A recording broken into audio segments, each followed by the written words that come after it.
Sergeants, can you please start your recordings? PC has started.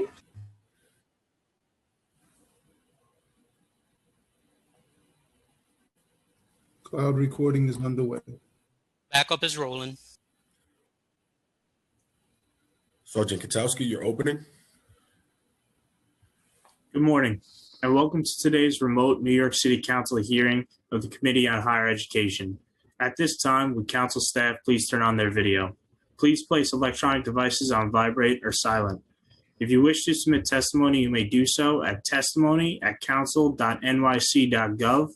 That is testimony@council.nyc.gov. Thank you, Chair. We are ready to begin.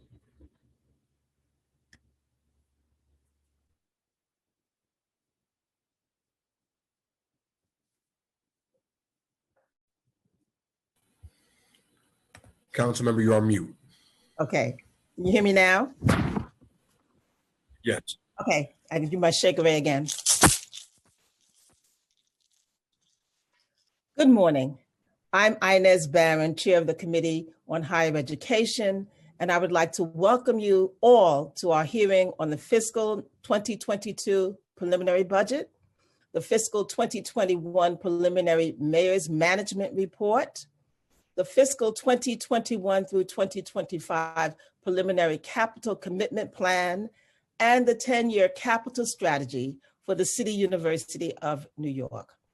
We are joined by Matthew Sapienza, CUNY's Senior Vice Chancellor and Chief Financial Officer, Hector Batista, Vice Chancellor and Chief Financial Officer, and Gwen Perlman, Director of Capital Budget, Facilities Planning, Construction, and Management. Thank you for joining us today.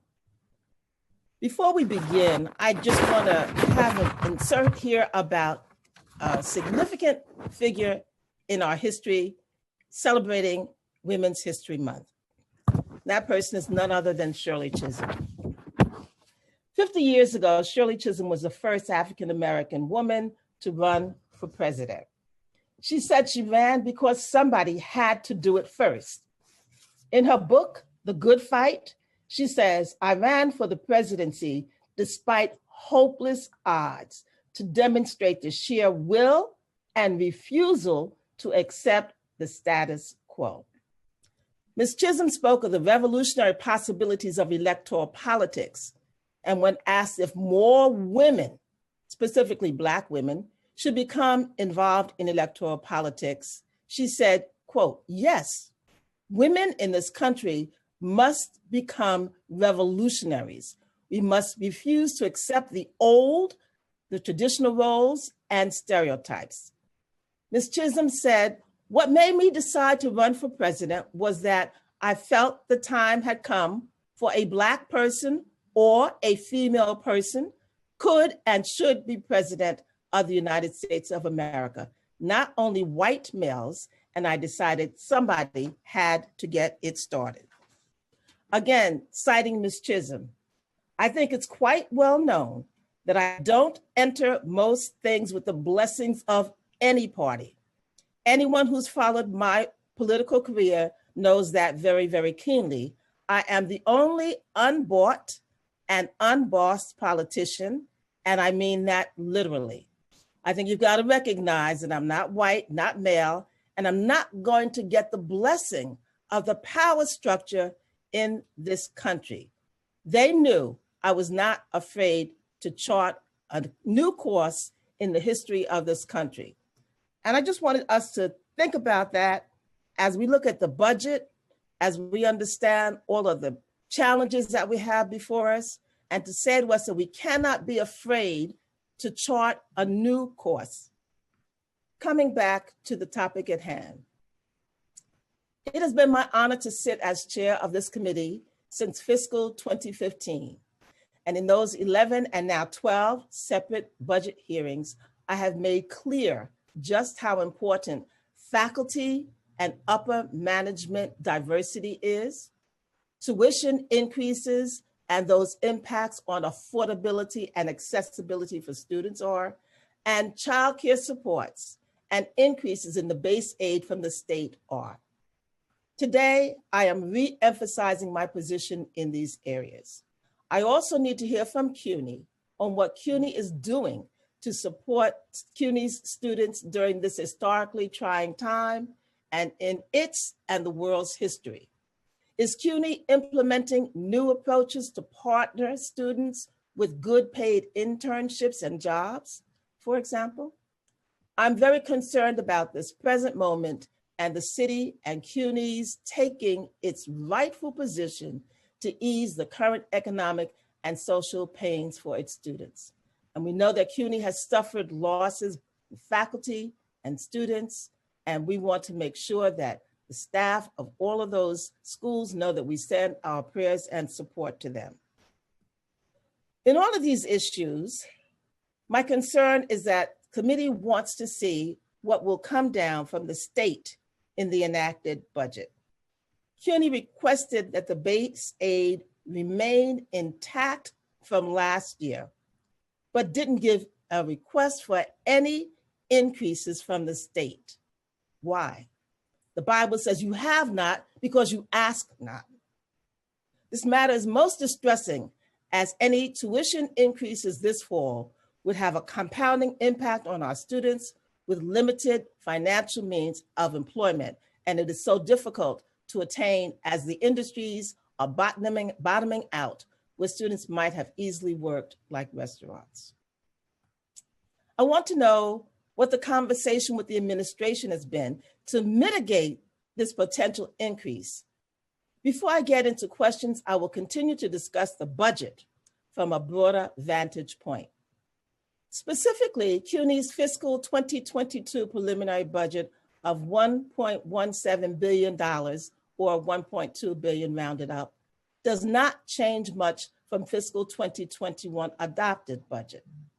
As mentioned, there are items in the state's 2021-2022 executive budget that remain in question at this point in time, such as the state share of support for early child care services and ASAP programming.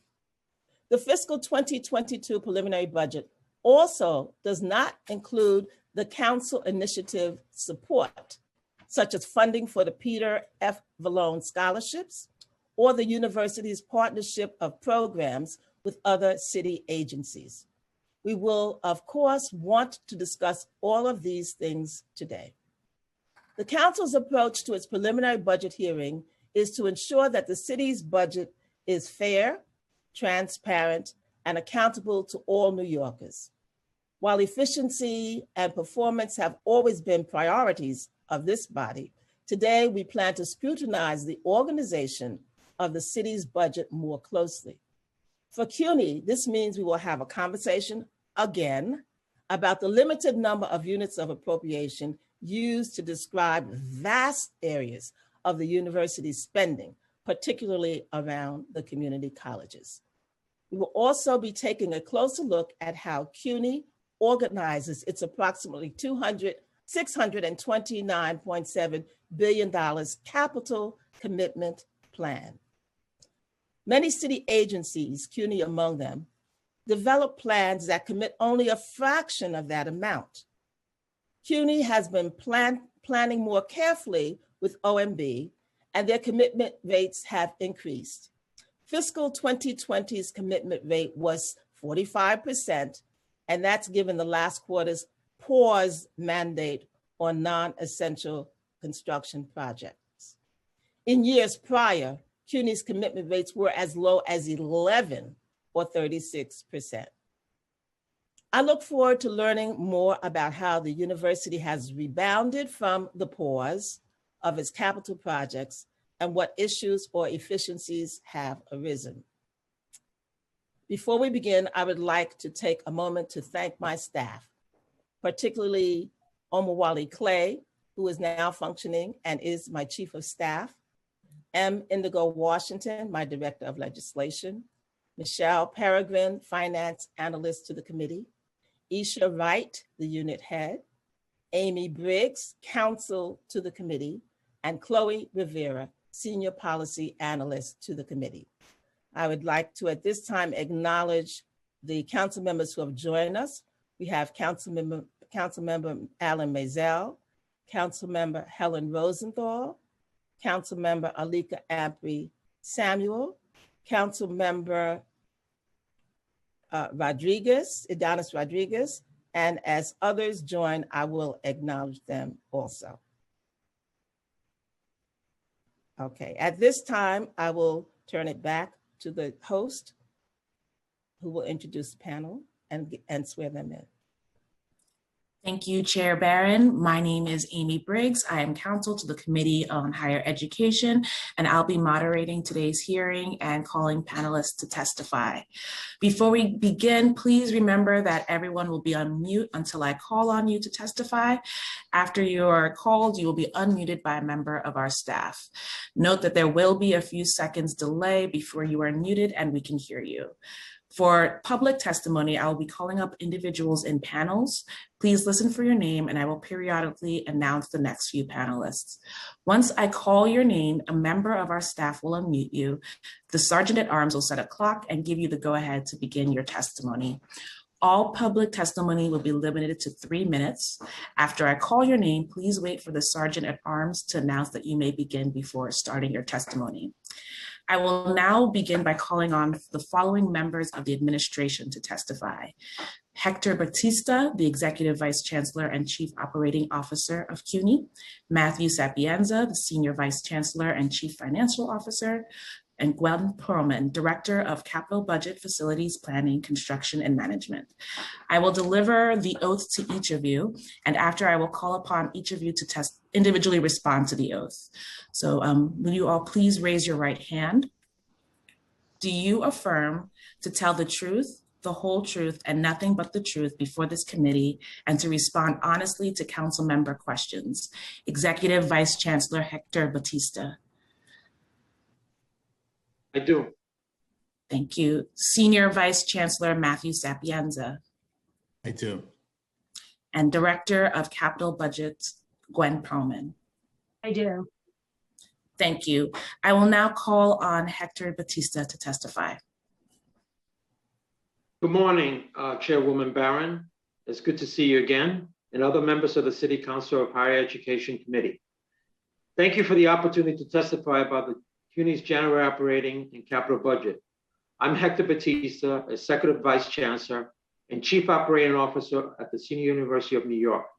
I'm joined this morning by University Senior Vice Chancellor and Chief Financial Officer Matthew Sapienza and Gwen Perlman, Director of our capital budget. It has been a year like no other one. I would like to share with you how CUNY was affected by the pandemic and how we responded. But first and foremost, CUNY has been deeply saddened by the loss of COVID-19 for many members of our community, including 22 staff members, 16 faculty, 4 students, and countless CUNY retirees and alumni. Among them were Alan Liu, CUNY Senior Vice Chancellor of Facilities Planning and Construction Management. Alan attended this preliminary budget hearing last year. Since Alan's tragic passing, I have taken on the role of Interim Vice Chancellor of Facilities. So my testimony will include a university-wide response to the pandemic and our facilities needs. Senior Vice Chancellor Matthew Sapienza will join me to speak about the operating budget. 2020 was a year that both demanded and inspired great determination, resourcefulness from our students, faculty, staff, and leaders. The coronavirus was largely distant concern when the year began, but soon gained grip on New York that forced CUNY to all but shut down its 25 campuses on March 12th and quickly pivot to distant learning. By late March, 95% of university's 50,000 courses sessions were shifted to online instructions. We quickly realized that thousands of students lacked the tools to participate in distant learning, so we purchased 33,000 laptops to make sure that we were safely distributing those students in need. We also provided 4,000 personal hotspots for those students who required enhanced Wi-Fi capabilities. This was just one part of the broad effort to help our students meet the academic, economic, and emotional challenge they face. In terms of the capital program, we also been very challenging year for us. Due to the public health and financial constraints, all construction early in the pandemic projects came to a stop, with the exception of priority health and safety projects. During the last months, as more priority health and safety projects came, we received individual approvals to proceed. Recently, the Mayor's Office of Management and Budget provided a plan to return to normal process for releasing existing projects and allowing new ones to start. Thankfully, we have been able to restart the majority of those projects. One of the most critical issues affecting CUNY Capital Program is the age of our facilities. The university facility portfolio consists of 29 million square feet, 300 buildings across 25 campuses. The average building at CUNY is more than 50 years old, most of over 30, and some exceed 100. Two major changes to our capital program that came out of the pandemic: the need for higher air quality standards, and the recognition that we need to accelerate the IT improvement efforts. As a result of COVID-19, CUNY conducted nearly all classes online this past year. As we look ahead to safely returning in-person education this fall, CUNY continues to develop higher standards and approaches to building ventilation. We will also continue to access how best to incorporate recent public health lessons into the design and operations of our facilities. The capital plan outlined in the fiscal 22 budget request reflects those priorities. Designs of capital renewal projects will include new criteria to improve indoor air quality of our buildings, the latest public health information to ensure the safety of our community. Potential projects include installing more efficient air filter and air handling system in our buildings, installing ultraviolet lighting system in spaces where required, and increasing ventilation in certain locations. Installing more advanced optimizing building management system to better control our air dampers, which will allow outside air into the interior space. We also plan to significantly improve our HVAC system and air quality related projects across the university. As I mentioned earlier, the pandemic requires CUNY and other universities to quickly shift to remote teaching. CUNY is proud of this accomplishment, but now we also recognize the need to boldly transform the way we do business. Remote learning, remote operations require reliable, flexible, user-friendly technology. We must continue to improve, modernize our IT operations to be supportive of our business needs and involve our system to adapt to changing needs of our students, faculty, and staff. When it comes to IT, the university needs to be up to date with innovation that advances protect our mission. CUNY has been strategically investing in consolidating IT infrastructure for the last decade.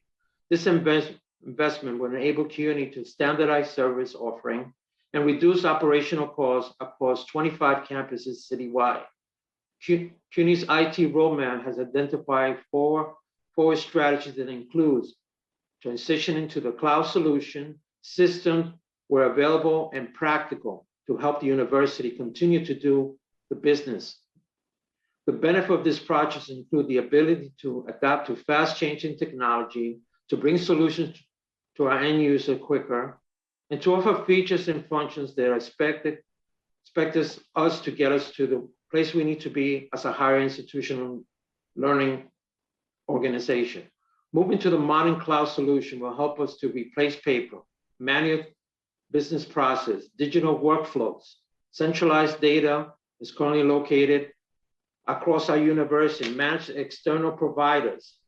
We will do this work in 3 phases. Phase 1, we will focus on human resource operations. Phase 2 and 3 will include finance, student management, and operations. I'm pleased to end on some high notes. The first project I'm happy to report is the expansion of the CUNY in the Heights. As you know, we increased the size of the center from 15,000 square feet to 30,000 square feet. This expansion will complete this spring, and the center will be fully operational this fall 2021 semester. I'm also very proud to bring a project that's close and dear to the Chairwoman Barron's heart. The daycare center at City College is completed, and the chancellor is looking forward to inviting to a virtual ribbon cutting ceremony. We're very grateful to you, the entire Higher Education Committee, for your strong support of City University of New York and our students. I will now invite Senior Vice Chancellor Matthew Sapienza to provide additional information on our fiscal conditions. Thank you for your testimony. We will now call on Matthew Sapienza to testify.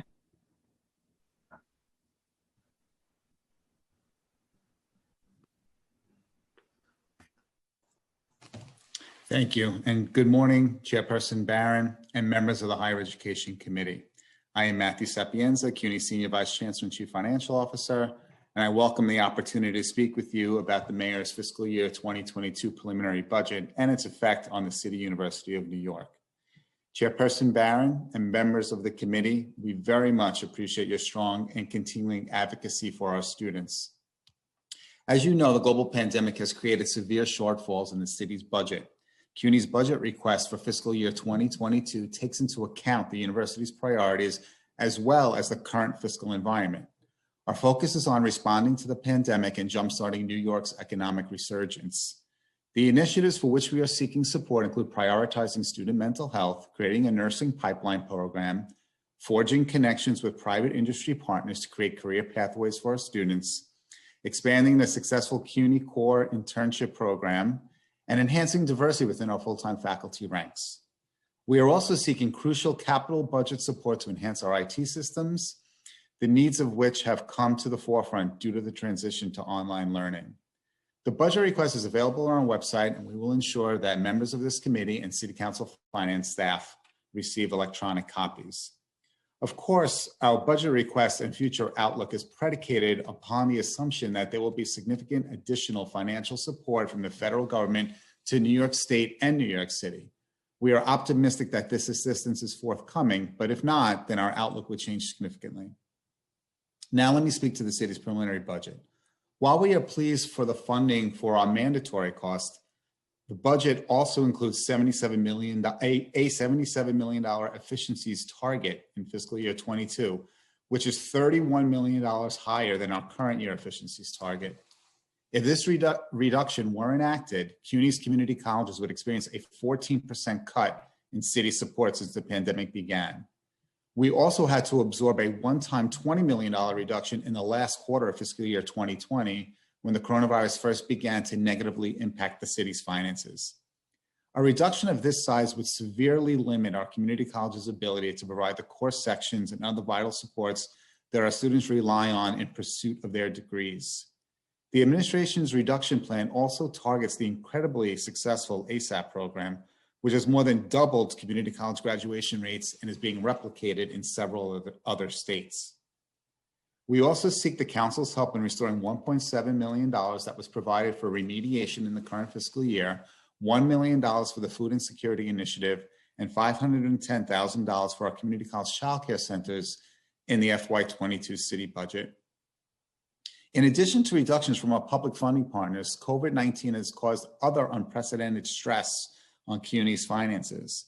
Specifically, community college enrollment has been negatively impacted. In the fall 2020 semester, student full-time equivalent enrollment decreased by 14% from the fall 2019 semester. This was a trend that was experienced statewide and nationwide at community colleges. We were grateful that enrollment at the senior colleges has been stable and that we have experienced increases at our graduate and professional institutions. However, overall, we are projecting $41 million less in tuition revenue than in the prior fiscal year. The university has frozen tuition rates at its community colleges for 5 consecutive years. We are also proud that 2/3 of our full-time undergraduate resident students attend tuition free, thanks to generous financial aid support like the New York State Tuition Assistance Program, Excelsior Scholarships, and the City Council's Vallone Merit Scholarships. We are grateful to this Committee on Higher Education for continually securing resources for the Vallone Merit Scholarships. We will ask for your advocacy again, as funding for this critical student support program was not included in the fiscal 22 preliminary budget. The university has taken several steps to assist students who have experienced financial challenges as a result of the pandemic. In addition to freezing tuition and fee rates for this academic year, in the spring, Chancellor Felix Matos Rodriguez established the Chancellor's Emergency Fund, which has already generated more than $8 million and has allowed us to distribute emergency grants to more than 10,000 students. Individual colleges raised more than $8.6 million in addition, enabling them to help thousands more for a total of nearly $17 million in emergency relief funds from across the university. We were also among the first systems in the nation to disperse $118 million in student emergency grants that were funded by the Federal CARES Act. In the end, distributing nearly 200,000 grants, averaging approximately $600. An additional $118 million in aid to students will be allocated shortly using the Federal Coronavirus Response and Relief Supplemental Appropriation Act funds, which was authorized in late December. The second half of the CARES Act funding, which also totals $118 million, is the institutional aid that will be allocated to campuses to help cover costs associated with changes to the delivery of instruction due to the coronavirus and to cover the college's revenue losses brought on by the pandemic. CUNY campuses have also received $14 million from the minority serving institution component of the CARES Act. We have developed a plan for the use of the total $133 million that is available, which was approved by our Board of Trustees Fiscal Committee earlier in the week. Chairperson Barron and members of the committee, the university community deeply appreciates your continued commitment to a high-quality CUNY education, which is the vehicle that so many New Yorkers rely on for the path of upward mobility. And Chairperson Barron, I also want to just say very quickly, we all appreciated your tribute at the beginning of your remarks to Shirley Chisholm. And we want to point out how proud we are at CUNY that she is a CUNY alum, attended Brooklyn College. Thank you. Thank you for your testimony. Chair, would you like to share anything? Okay. Thank you for your testimony. I'll now call on Gwen Perlman.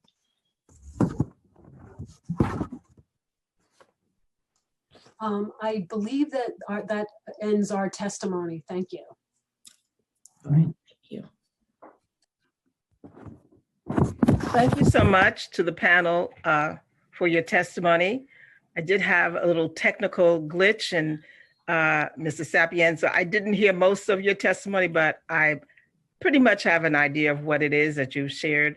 If there's anything glaring that I don't question you about that's in your testimony, I'm sure somebody will send me a note.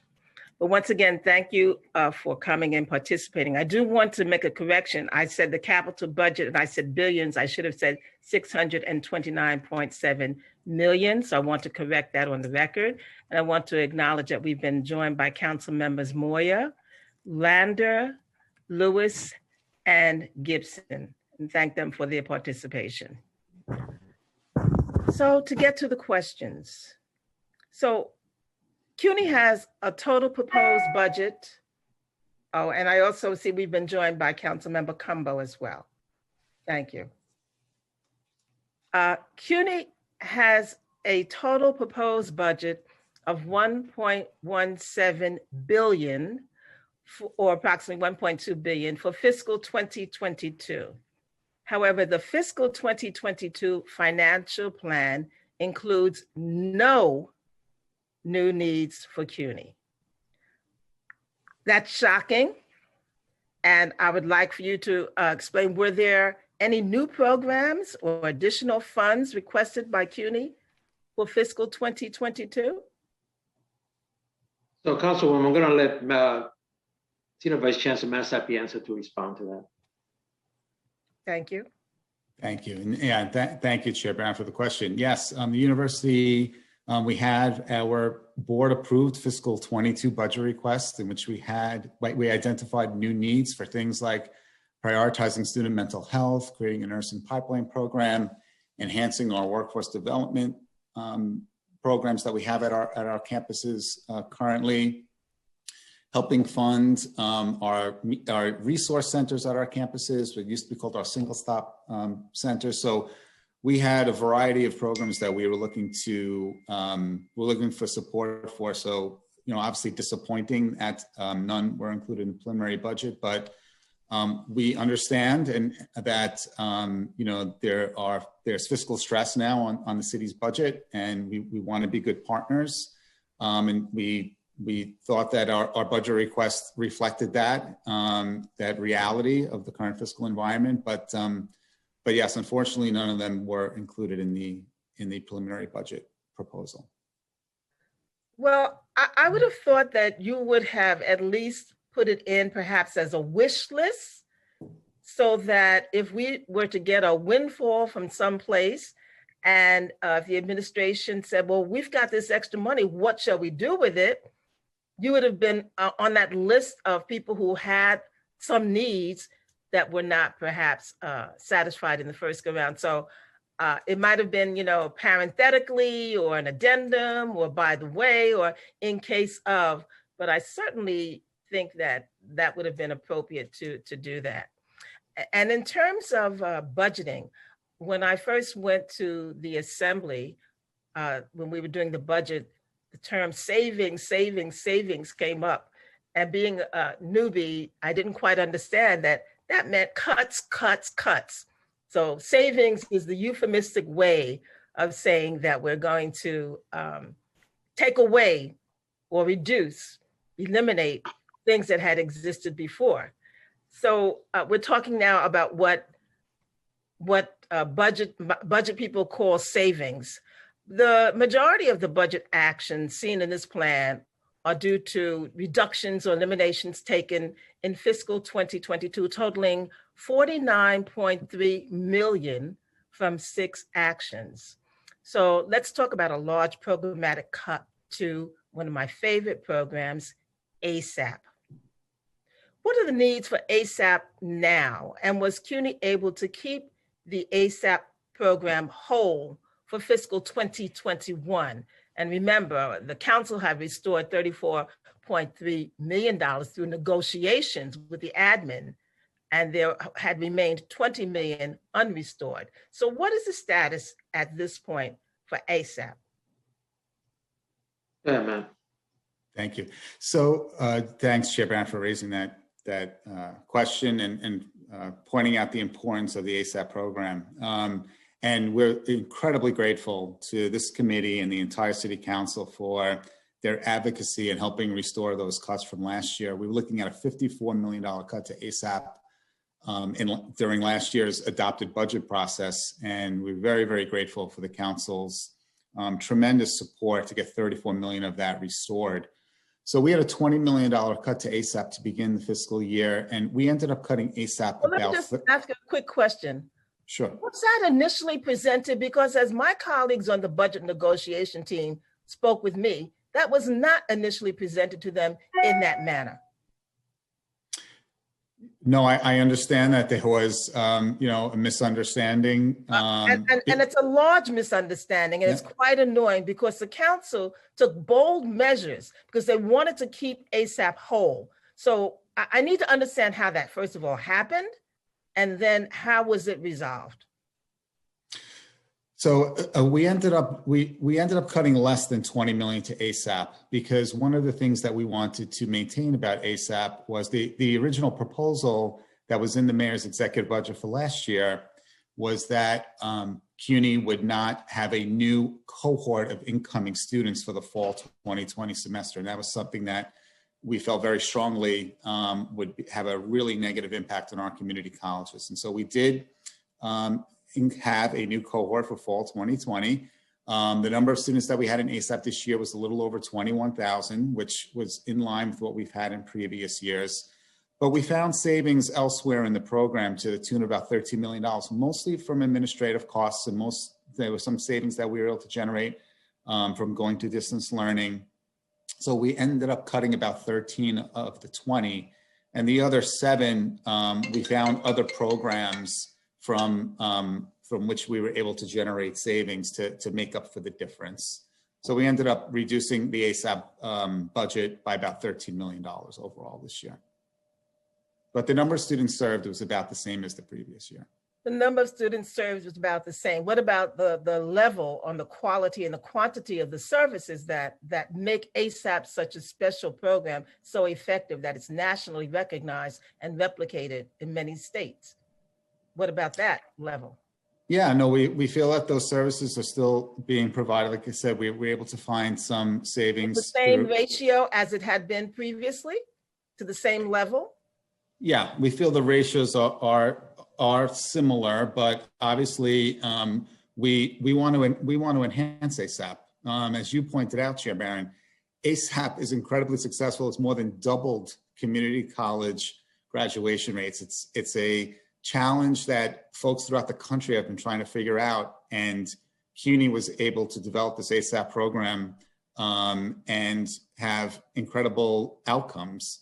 And as you pointed out, it's being replicated in other states. So this is something we should be investing more in and trying to figure out ways to get more students in this program. So we're certainly, are not supportive of reductions to the program, and would like to see enhancements to the program. How can we have an assessment of the impact that this $13 million cut brought?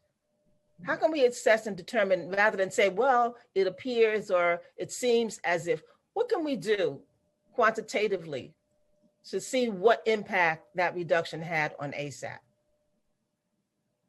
Well, I think in the So short that we're term, not, yeah, I totally get the very good question. I think in the short term, we could work with our colleagues in the Office of Academic Affairs to get some data and some metrics about the services that students are being provided for this year and get it to the committee.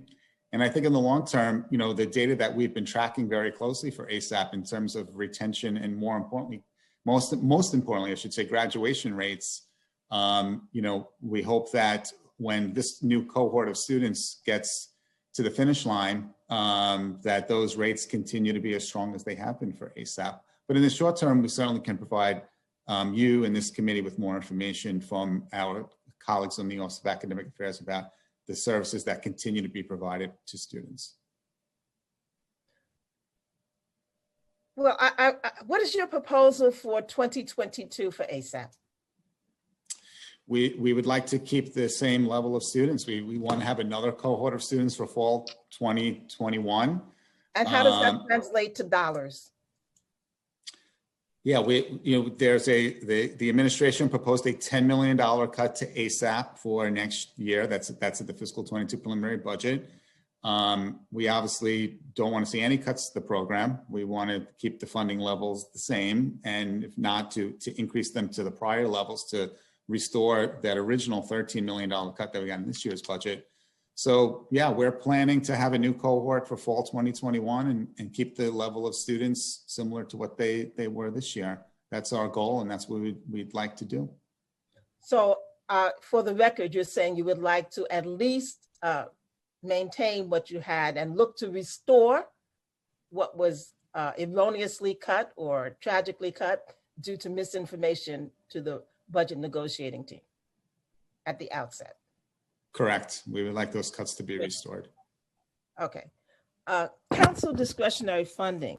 In fiscal 2021, the council added $28.9 million to CUNY's budget to support a variety of citywide and local initiatives. Please update us on how programming is being executed during this pandemic. Go ahead, Matt. Yeah, so we continue to allocate and use those dollars. The largest component of that are the Vallone scholarships, which again, we're really, really grateful to the council for continuing to support and to put back in the budget every year. We know that funding is not included in the 22 budget as well. And so we're looking for restoration there. About 27,000 students. It's nothing in the budget for the Vallone scholarships? Nothing? For fiscal 22, there is nothing in the budget for Vallone scholarships at this point in the preliminary financial plan. Okay. And I'm sorry, you were continuing? Oh, no, that's okay. We are projecting about 27,000 students will benefit from the Vallone scholarships this year. Again, that's been incredibly successful for many years. And so that even the pandemic has had no negative impact on that process in terms of getting funds out to the students. And then the next largest one that I think, we are looking for, again, restoration is $1.7 million for the remediation program. That program has been incredibly helpful to getting students who are coming into our community colleges to get them the co-requisite courses they need so that they can get out of remediation and get into their degree-seeking program. And so we're looking for that to be restored. And as you pointed out in your remarks, Chair Barron, at the beginning, $510,000 for our child care centers is incredibly important. And the state budget did not include $902,000 for our child care centers.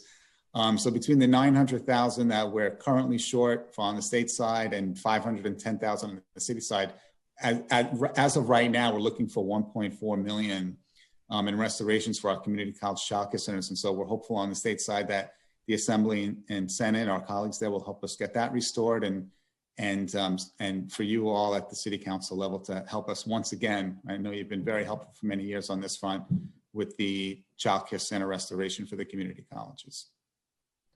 Okay, so why did you put it up towards the target if you didn't want to cut it? And the changes to ASAP, are they the result of the pandemic and not the cut? Wouldn't it just be a little bit more targeted in that regard? So, was it where did that generate from? The ASAP savings? Yes. Yeah, some of them are administrative savings that we've been able to take reductions in the administrative application of ASAP, both at the central office and at our campuses. And some of it was savings that we've had, again, through going to distance learning, but not much. I think more of it has been on the administrative side than on the supports that have been given to students. Those are still happening. If the pandemic had not occurred, would that cut still have occurred in terms of the degree to which you were able to cut ASAP? I'm trying to understand the genesis of where that came from. Or was it a mix? Yeah, we had a $46.3 million cut to begin the fiscal year this year in fiscal 21. And in addition to the city support being down by $46.3 million, we also had, as I mentioned earlier in my testimony, tuition revenue due to enrollment losses was down $41 million. And, the state budget, there was some, clarity that we were looking for in the state budget, which we now have. But in the state budget for the community colleges, we now have a 5% cut, which is $11.7 million. Plus, because our overall enrollment was down for the community colleges, even though state... What was that number that it was down? At the community college was down 14%. But because state aid is provided on a per FTE basis, even though the state base aid number remained the same, we lost $5.4 million just because our enrollment was down. So we lost 5.4 in state aid due to enrollment costs. We had 11.7 million from a 5% state cut for the community colleges. We've had $41 million in tuition revenue losses, and we had a $46.3 million cut from the city. So when you add all that up, we had a very, very big challenge at the beginning of this fiscal year and continued throughout the fiscal year. So it certainly wasn't our first choice to cut ASAP. We think, we're incredibly proud of ASAP, and we think it's an incredibly important program, not only to get students through to graduation in a more timely way, but also, quite honestly, as a recruitment tool. We know that a lot of students want to come to CUNY's community colleges because we have ASAP. So we certainly take no pleasure or, we certainly don't want to in any way at all cut ASAP. But when we had challenges to the level that we had from both, like I said, our public funding, plus what we lost in tuition revenue due to enrollment, we felt that this, was the best of not very good choices. And so we decided to reduce ASAP by 13 million. I wish that CUNY would be more assertive or even aggressive in asking for money. I've been told that the state does at times restore or give increases to childcare centers and things of that nature. But again, referring to the Bible, you have not because you ask not. And I would love to see CUNY be more proactive so that as we move through this budget crunch, people will know, well, CUNY wants something rather than being so accepting or perhaps passive and not putting up more of a struggle, not being more vocal in asking for what it is that you need. And in terms of the childcare centers, how many are up and functioning? Are students able to leave their children, drop their children there for care and supervision at these childcare centers? What is the status? I heard you say that finally, after perhaps 5-year delay, that the City College Child Care Center is open. So what is the status of the child care centers? Are they all open and performing in reduced in-person capacities? Yes, Councilwoman, they are all operating in reduced capacity, and in some cases in full capacity, depending on the campus and the activity in that particular campus. As you know, 95% of our classes are virtually, and so depending on what activities in that particular campus. But yes, they are. So they're all functioning, perhaps even at 100%, and they're all virtual, or how many are virtual? How many are in person? What is the functioning at those childcare centers? No,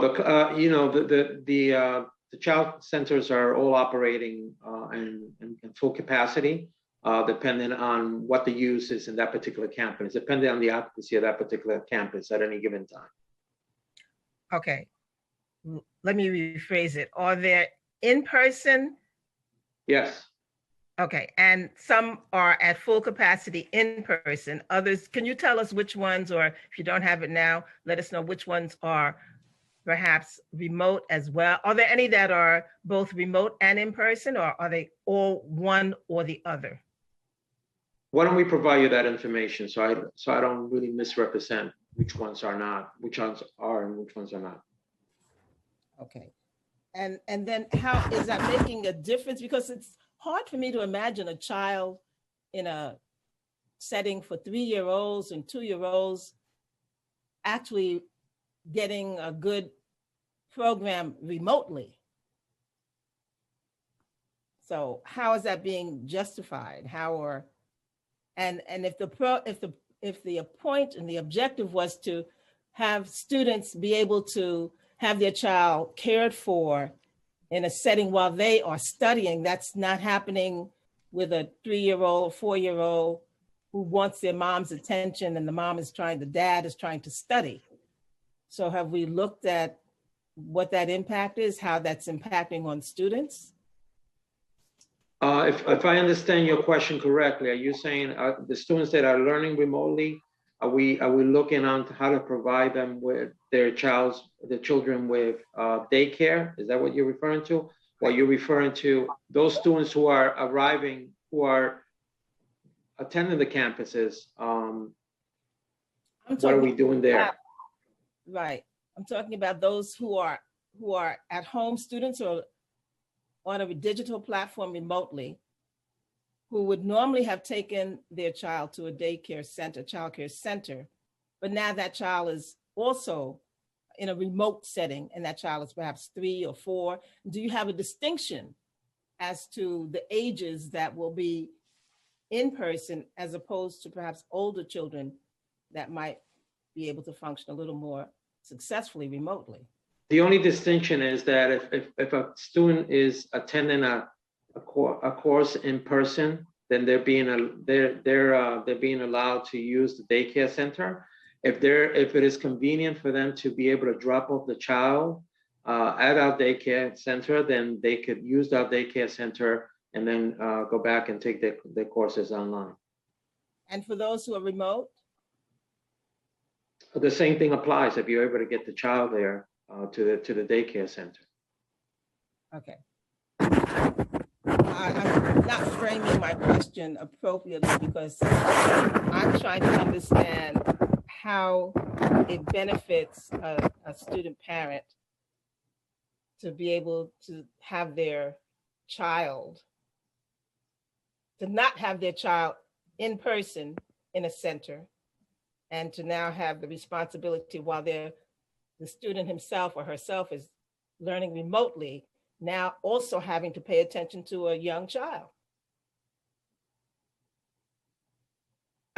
What I'm trying to say is that if the student is able to get their child to one of the centers, then they could drop off their child and go back and take their courses remotely. We don't have right now, we don't have programs that allow us to provide childcare center remotely for a child virtually. We do not. So then all of your childcare centers Yes, have in person. yes. Then I misunderstood what I thought you had said earlier. So they're all in person to whatever capacity. All right, thank you. That's why I've been back and forth. I didn't understand what you initially said. Thank you. So enrollment declines and tuition. Now, you know, since I've been here and my husband before, when he was here, we have said that CUNY should be tuition free. We're glad to hear that there are some movements or some initiatives looking at that, particularly in the Senate, to looking at bringing that back.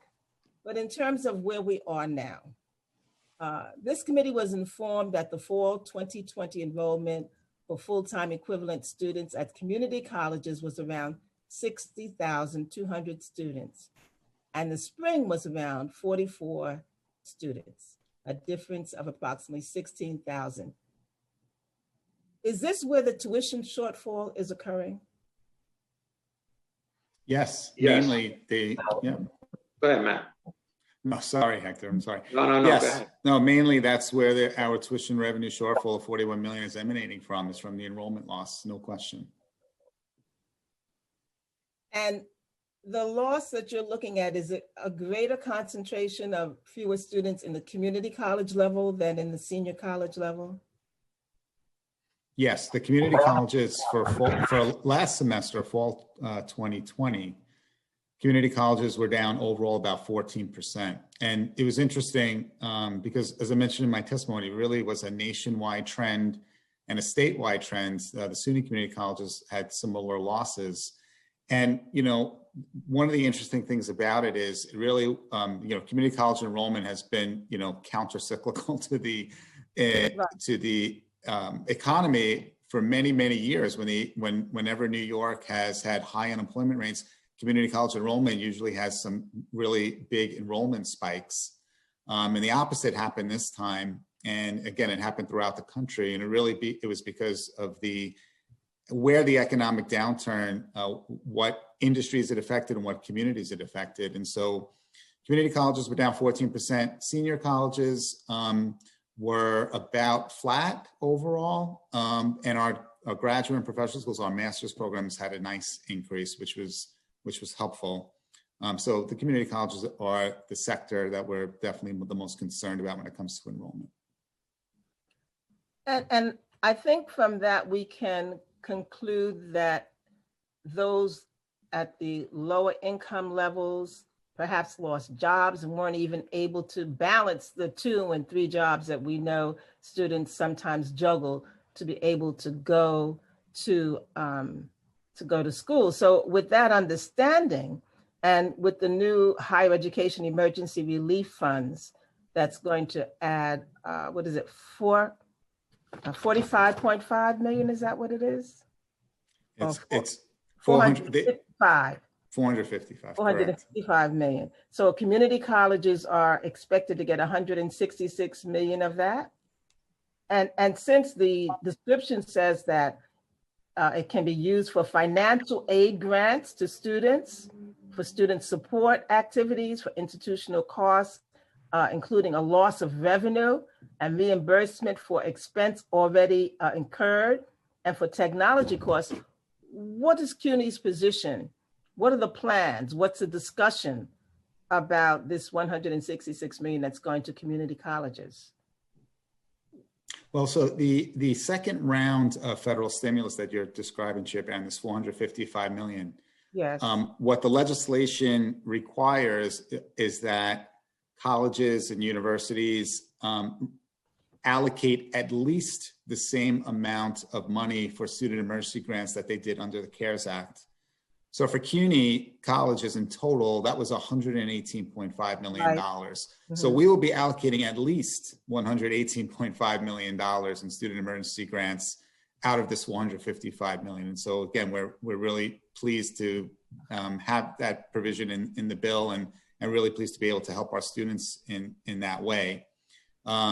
So those funds will be given out, and like I said, at least $118.5 million. The remainder of the funds, we need more clarity from the U.S. Department of Education about the specifics of what those funds could be used for. What are the ground rules?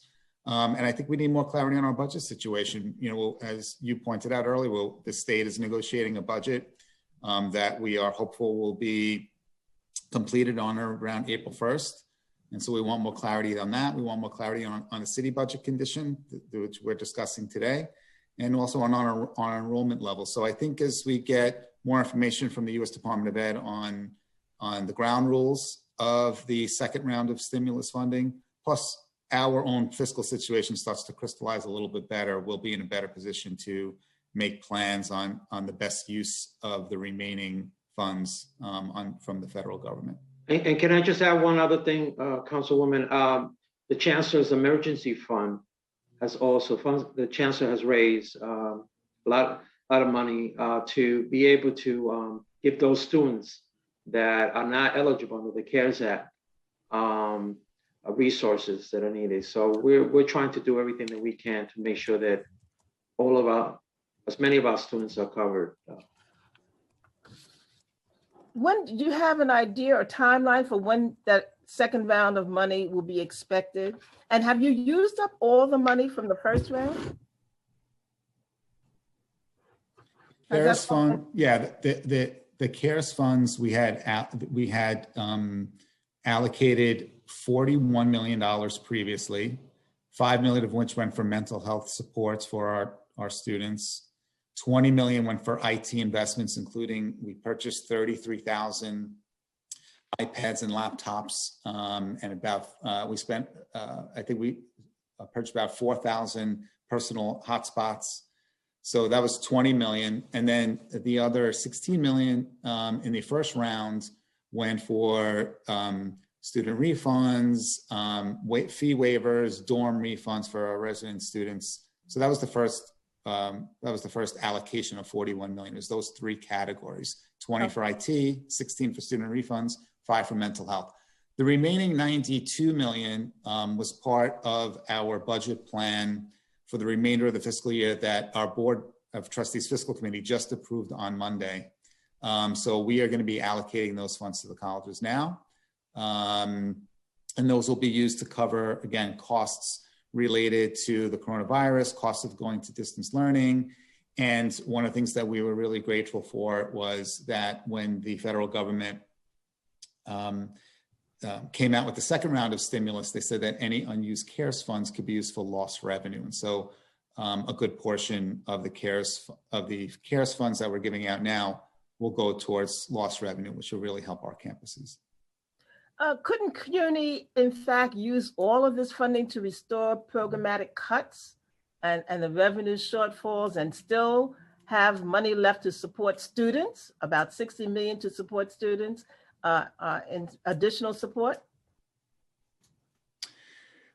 Unfortunately, it won't cover all of our shortfalls. As I mentioned earlier, we had some really steep, reductions that we had to take. And in addition, there are shortfalls that are outside of our, what we call our tax levy budget that our colleges are experiencing as well.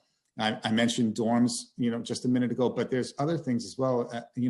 Most of our colleges have performing arts centers, and they rent their facilities out to outside groups, and they generate some revenues from that.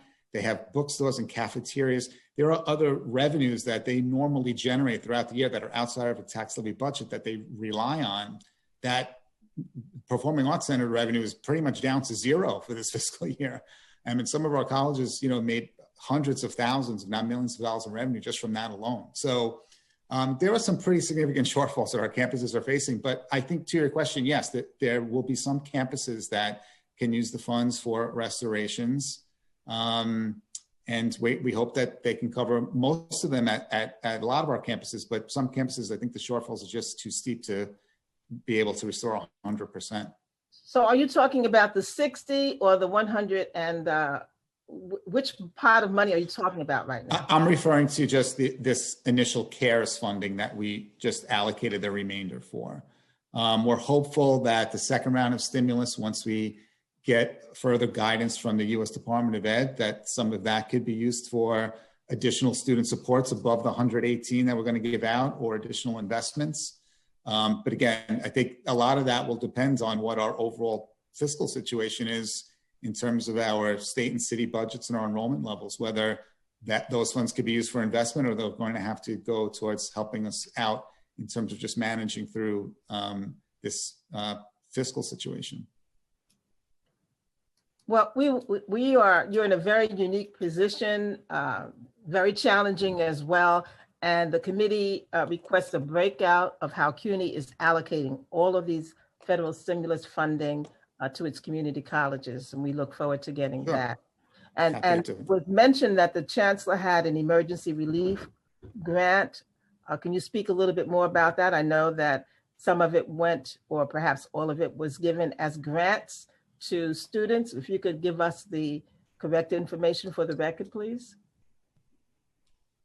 Yeah, Sure. so Go ahead, Matt. No, go ahead. All right, thank you. So the chancellor, the goal that the chancellor set was to get $10 million in commitments from philanthropy, through philanthropy and private fundraising. And I'm sure, as all of you know who know our chancellor, he's very convincing.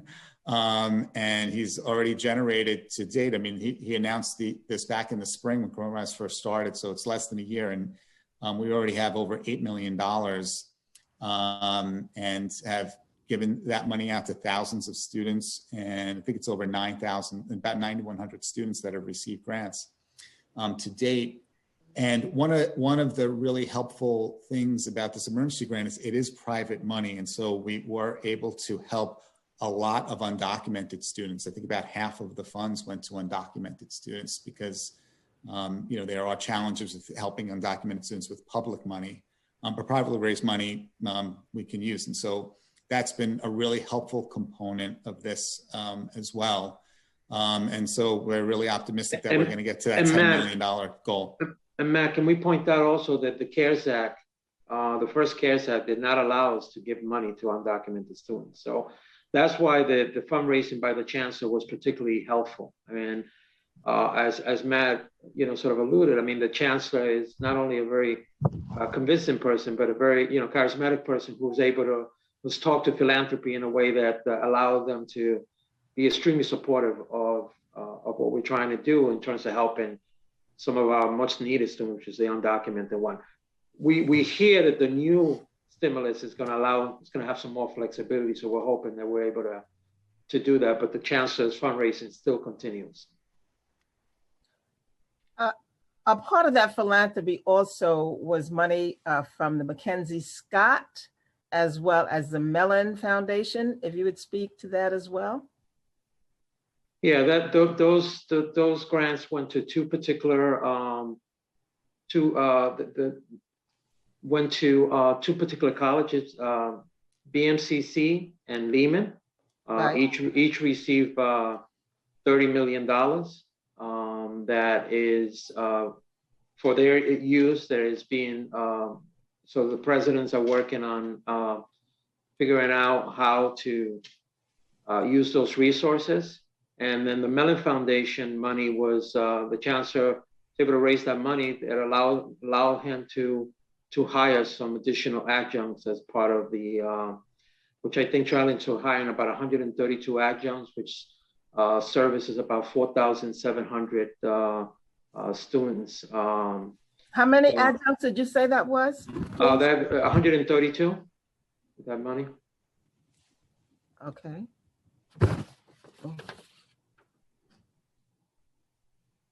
Can you hear me? Yes. Okay, good. That Mellon Foundation also talks about addressing social and racial justice concerns. How is that goal going to be addressed by this money? What's the plan?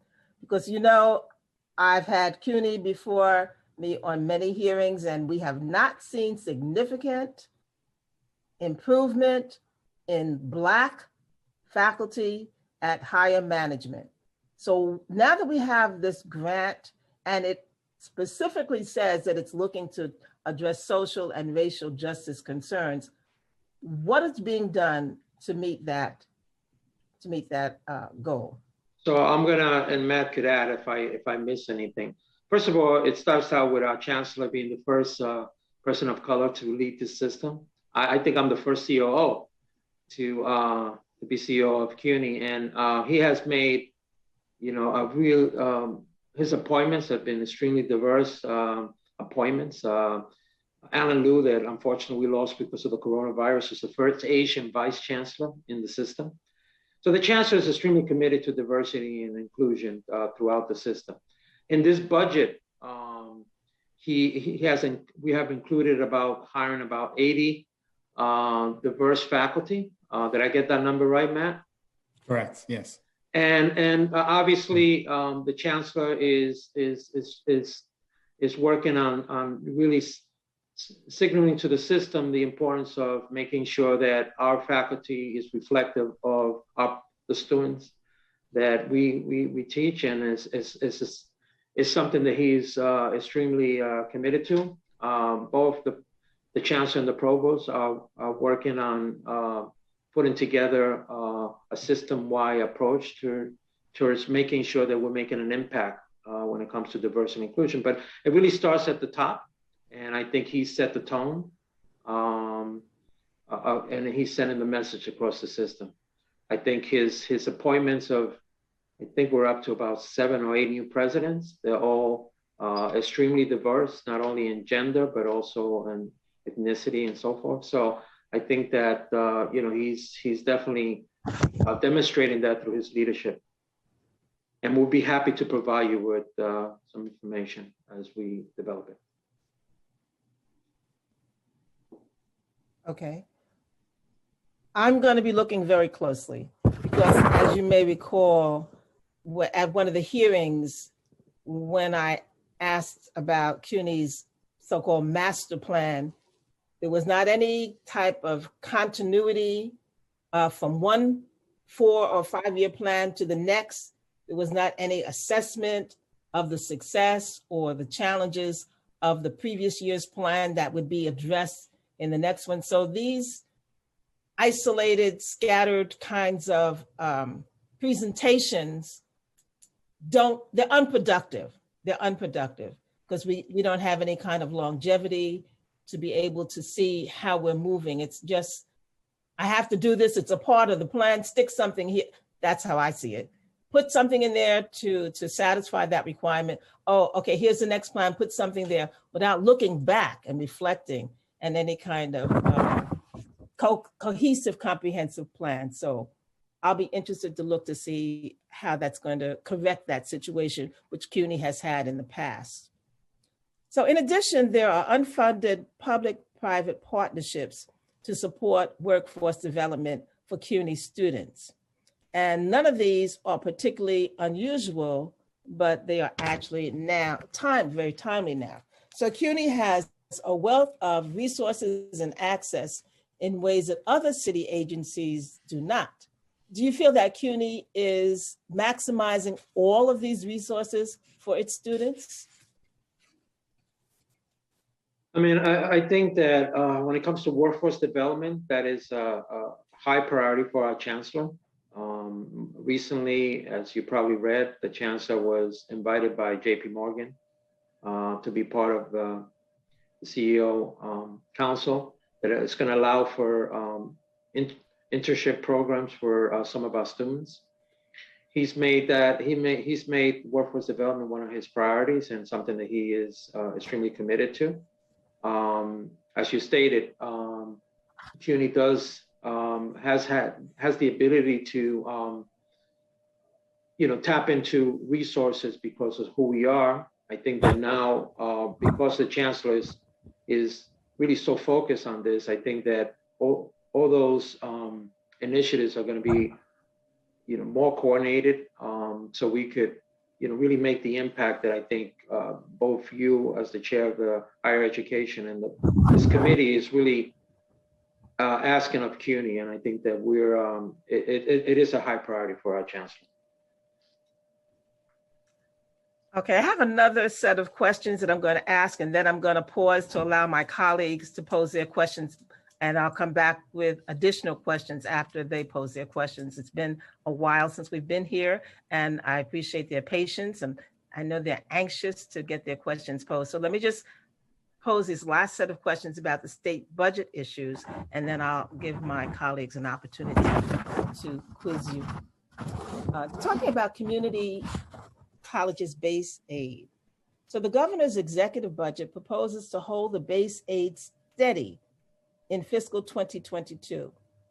But it is good to hear more details about CUNY on this issue. So what is the total base aid that the executive budget proposes for the community colleges? So the total base aid, Chair Barron, for this fiscal year is $2,947 per student full-time equivalent at the community colleges. And the state executive budget for fiscal 22 proposes to keep that flat at $2,947. So But aren't they proposing a 5% reduction? So the 5% reduction for the four-year colleges continues into next year, but it does not for the community colleges. However, one thing that's really important to know about the community college state funding for next year is that even though base aid is proposed to remain flat at $2,947, because of those community college enrollment losses that we've been talking about throughout this hearing, we're due to our community colleges are projected to lose about $10.5 million in state funding next year just from enrollment losses, even if base aid remains flat. So one of the things that we've proposed in our budget request is that just due to the pandemic, to keep the total amount of funding whole as it was in fiscal 21. So whatever the total amount is that we received, let us receive that total amount of fiscal 22 to help us get through this pandemic-related enrollment loss. And that was part of our budget request for this year. Well, we know that CUNY relies on about 57% of its revenues coming from tuition and fees.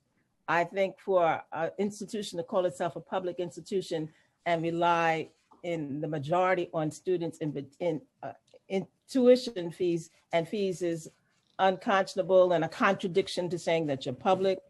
And as we look over the past 10 years, I think that the trajectory will show that it's been over the past 10 years an increase in tuition for community colleges of 33% from what it was 10 years ago and 35% for senior colleges from what it was 10 years. And certainly that's the undoing of a strong foundation. It does indeed limit access. I know CUNY loves to tell us about the percentage of students who graduate without student loan debt, but there's another category of students who are not graduating. They're dropping out or stopping off, and that's not in that number that CUNY loves to purport to us. Chair Barron, I'm sorry to interrupt you. I just want to put it on the record because I didn't recognize that number that you had cited. And I just want to say that in terms of our overall operating budget, the amount of money of our $3.7 billion operating budget, the amount of money that comes from out-of-pocket tuition payments from students is about 17%. So 83% comes from state, city funding and public financial aid programs like TAP, Pell, Excelsior and Balloon scholarships. So about 17% of our total budget, operating budget, comes from out-of-pocket student payments. So I'll need to get some clarification on that because the information that I have says that the FY 2022 budget includes $722 4.9 in revenues from 4 sources. It says intra-city is 13.5 million. Non-governmental grants is 13.2 million. 39% totaling 283.1 million is from state grants, and charge for services is 415 million. Yeah, we're happy to provide the breakout of the numbers, Chair Brown. One thing to keep in mind about the numbers that the city includes in their plan for tuition revenue, that tuition revenue includes funds that come from the state for TAP and funds that come from the federal government through Pell that students use for tuition. So the metric that we like to look at is how much of our budget is coming from out-of-pocket student payments. And that number is about 17%, but we're happy to provide the data and breakout for you for senior colleges and community colleges as well. Thank you so much. Sure.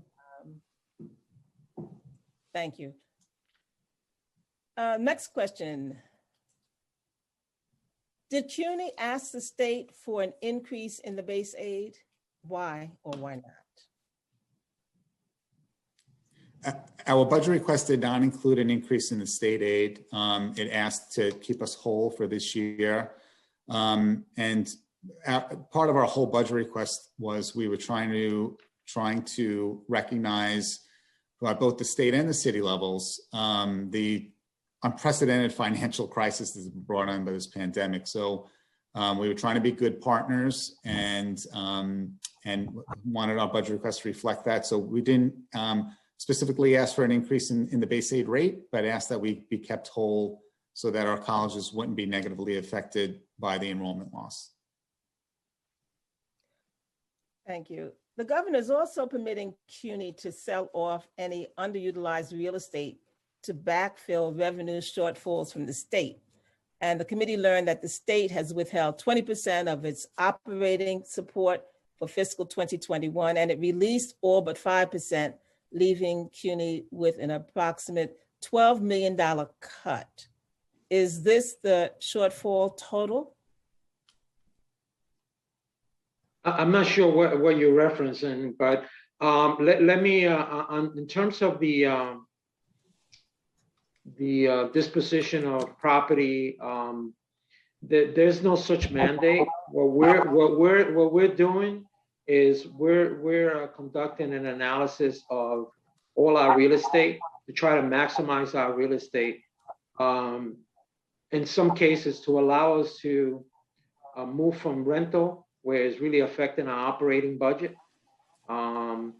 We've been able to reduce our rental. Just to give you a sense, we've been able to reduce it from like 18% to 6% under this chancellor. And the idea really is to try to move some of our programs into space that we own. So we're doing an analysis of all our properties to determine where there's might be opportunity not only to put in more programming, but also see if we could bring in some additional resources to allow the university to invest in our students and our faculty and our programs. We are right now, we have one particular project that we're sort of looking at, which is the North Hall project, which is connected to John Jay, where we did an RFEI, a request for interest, where we just went out to the marketplace to really understand what the appetite is for this particular site. And the idea behind it is to try to figure out how we could probably be able to move one of our two-year schools and provide some additional space for John Jay and some of the. So right now it's just gathering information, but we have not been mandated to dispose of any of our property. But you're considering it. But it's not disposing of our property. It's to using our property to bring in to move some of our programming to those and get us out of the business of the rental business, right? Which is creating an impact on our operating budget. Okay, so you're not considering selling any of CUNY's assets? We are looking to maximize our real estate. Right, I understand. And the way we want to move from rental and find other space to bring those programs into property and space that CUNY owns. So my question to you is, so you're not considering selling any of your assets?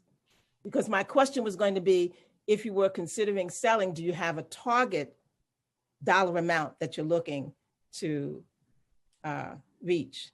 all I can say is everything is on the table. We don't have a targeted amount that we're trying to reach, but the main criteria in all of this is how we can make move some of our assistant operational programs into these facilities. And if that is through a partnership with the public sector, then it's a partnership with the public sector where some additional revenues are met and we satisfy our operational needs. Thank you. At this point, I'm going to give it back to our moderator, Ms. Briggs, and she will continue on our hearing today.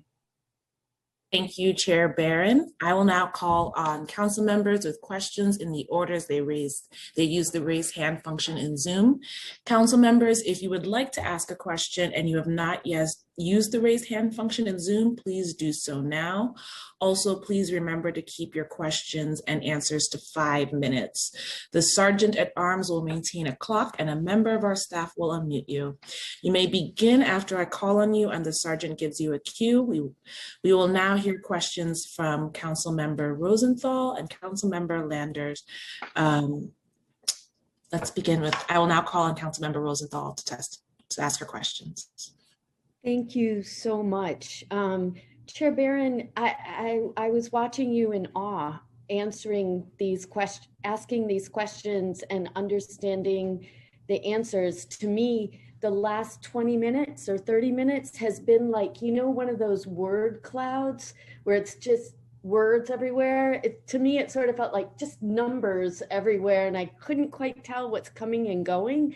But so all of which to say, apologies if I'm repeating some of the questions. Chair Barron just, I think, hit all of mine, but so apologies if I'm repeating. I really appreciate the way that she was asking them. So I just want to double check. It sounds like for the second slug of money from the federal government, there's a requirement that you give as much in student emergency grants as you gave in the CARES Act. Did I hear that right? That's correct. Can you give more? Yes. So it's not a limit. Correct. That's the minimum. That's the floor, not the ceiling. Yes. And then I'm trying to piece out the remaining bit that you that's not the 118. And I think Councilmember Barron got through all of it. There was one that went really fast for me, 13 million in administrative savings. I wanted to know if that included cuts to any faculty, whether it be adjunct or regular. Like, what does administrative cuts mean? Yeah, thank you, Councilman Rosenthal, for the question. And that 13 million referred to the cuts that we've made in the ASAP program for this year. And so most of that came from administrative costs in the ASAP. I would have to get back to the committee in terms of the total faculty that were in the ASAP program versus this year. I'm not sure if there's been any reductions in the faculty levels, but I believe that most of it's come from administrative costs. But just is administrative costs mean less paperwork? I just don't 13 million sounds like a big number in the scheme of things. Yeah. Maybe Councilmember Barron will follow up, or if you could give the details to the committee staff, that'd be great. You know, fundamentally, I'm concerned about two things. One, that we restore the ASAP program to 100% of where it was. And I just couldn't quite follow all y'all. Are we there yet or not? And second of all, I'm wondering if you can use this money to restore the cuts to adjunct faculty who had been promised to become full tenured faculty, but that you distributed that cut to all the colleges and then asked them to implement it. But I am interested in the total for adjuncts and wondering if part of what you're giving back to the colleges is money to restore those adjunct positions. So the original CARES Act that was signed into law back in March had very, very specific uses for those funds. And so couldn't use any of those funds really to, for the purposes that you're describing. For the second round. Wait, just 1 second, real quickly. Sure. I would guess that restoring the adjunct positions could be in the category of restorations because we had to make these cuts due to COVID. No? I could be making that up. Well, but you know what I'm saying? Yeah. And we are optimistic that the second, back up, we are pleased that the second round of stimulus, that it appears that they are allowing more flexible uses with this round than they did with CARES. And so we're optimistic that once we get further clarity from the U.S. Department of Ed about the specific uses, that we'll be able to include more categories and more restorations than we were under CARES. If I may, just for 1 second, a couple of things. Chair, may I have just a few more minutes? Okay, certainly. Okay, thank you.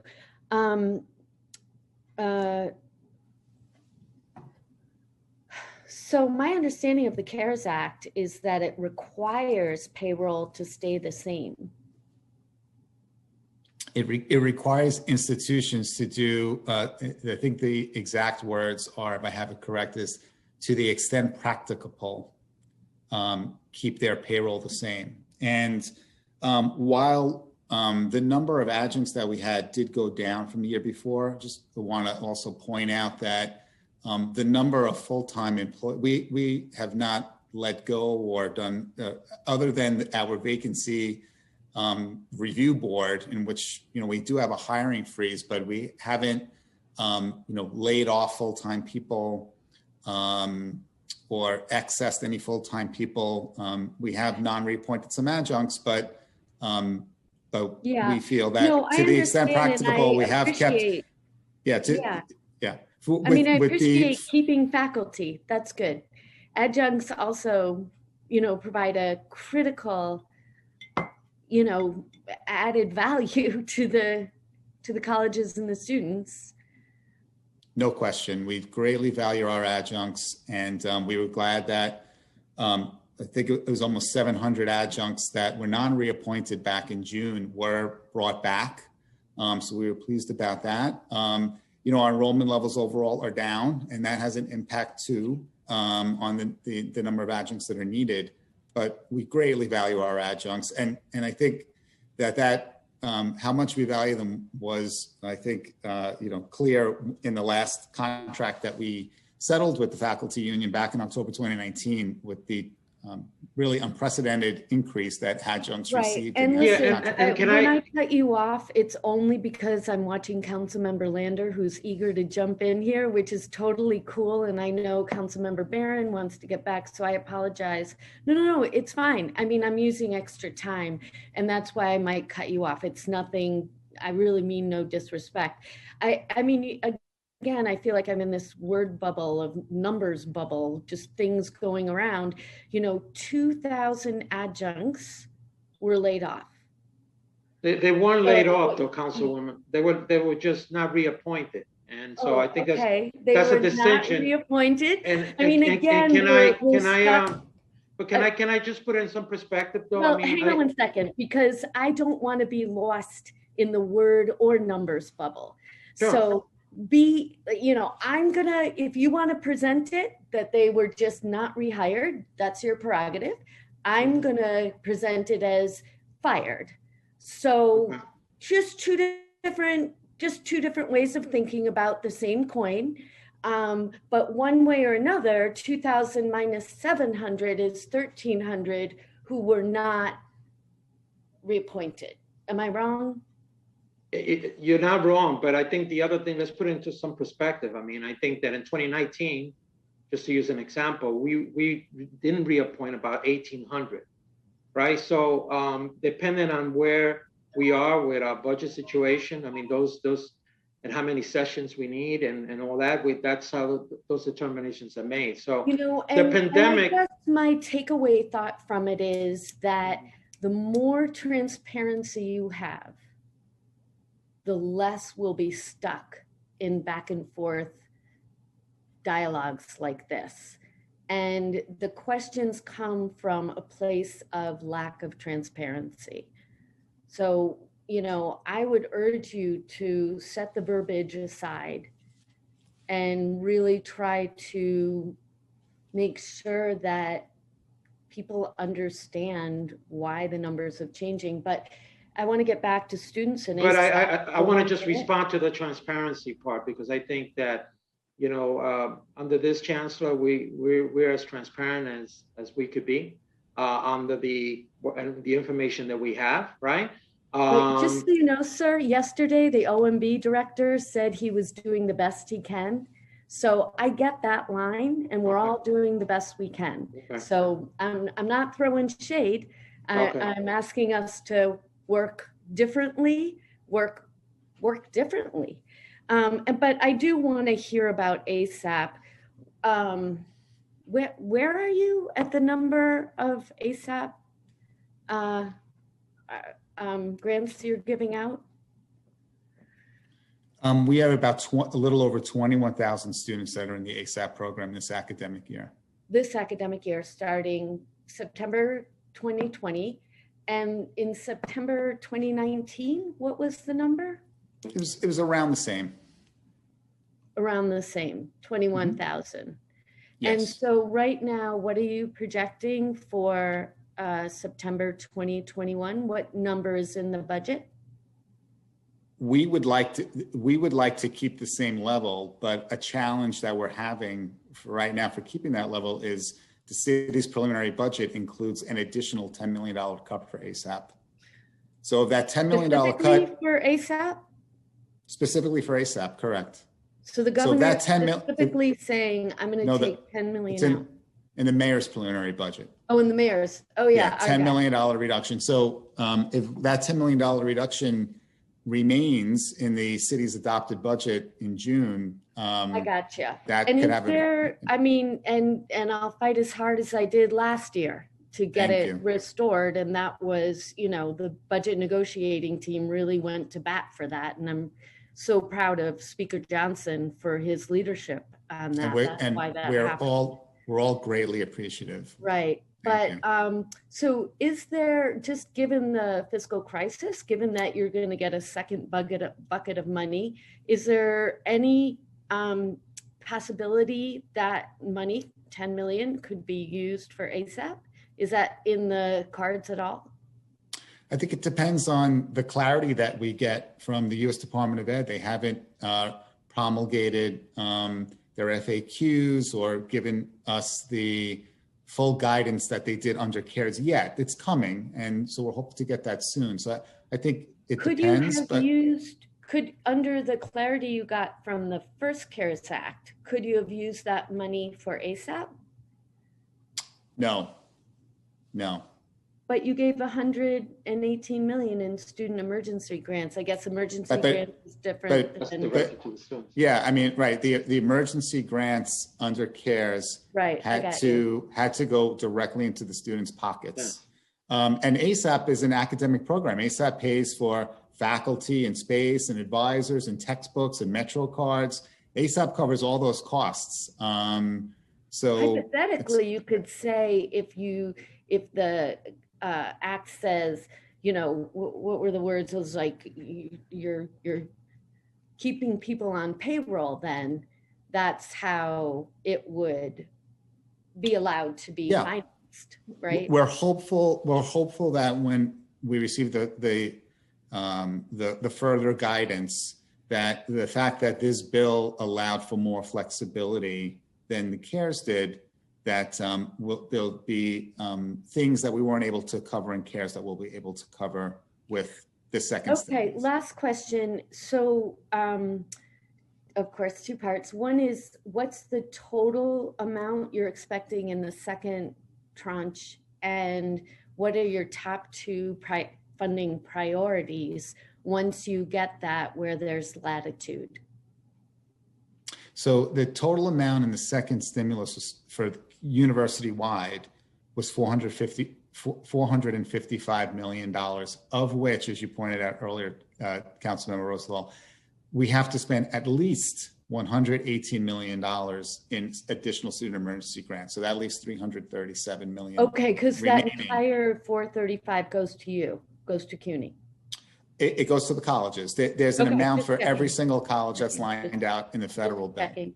Yep, yep. And what was the total of the first?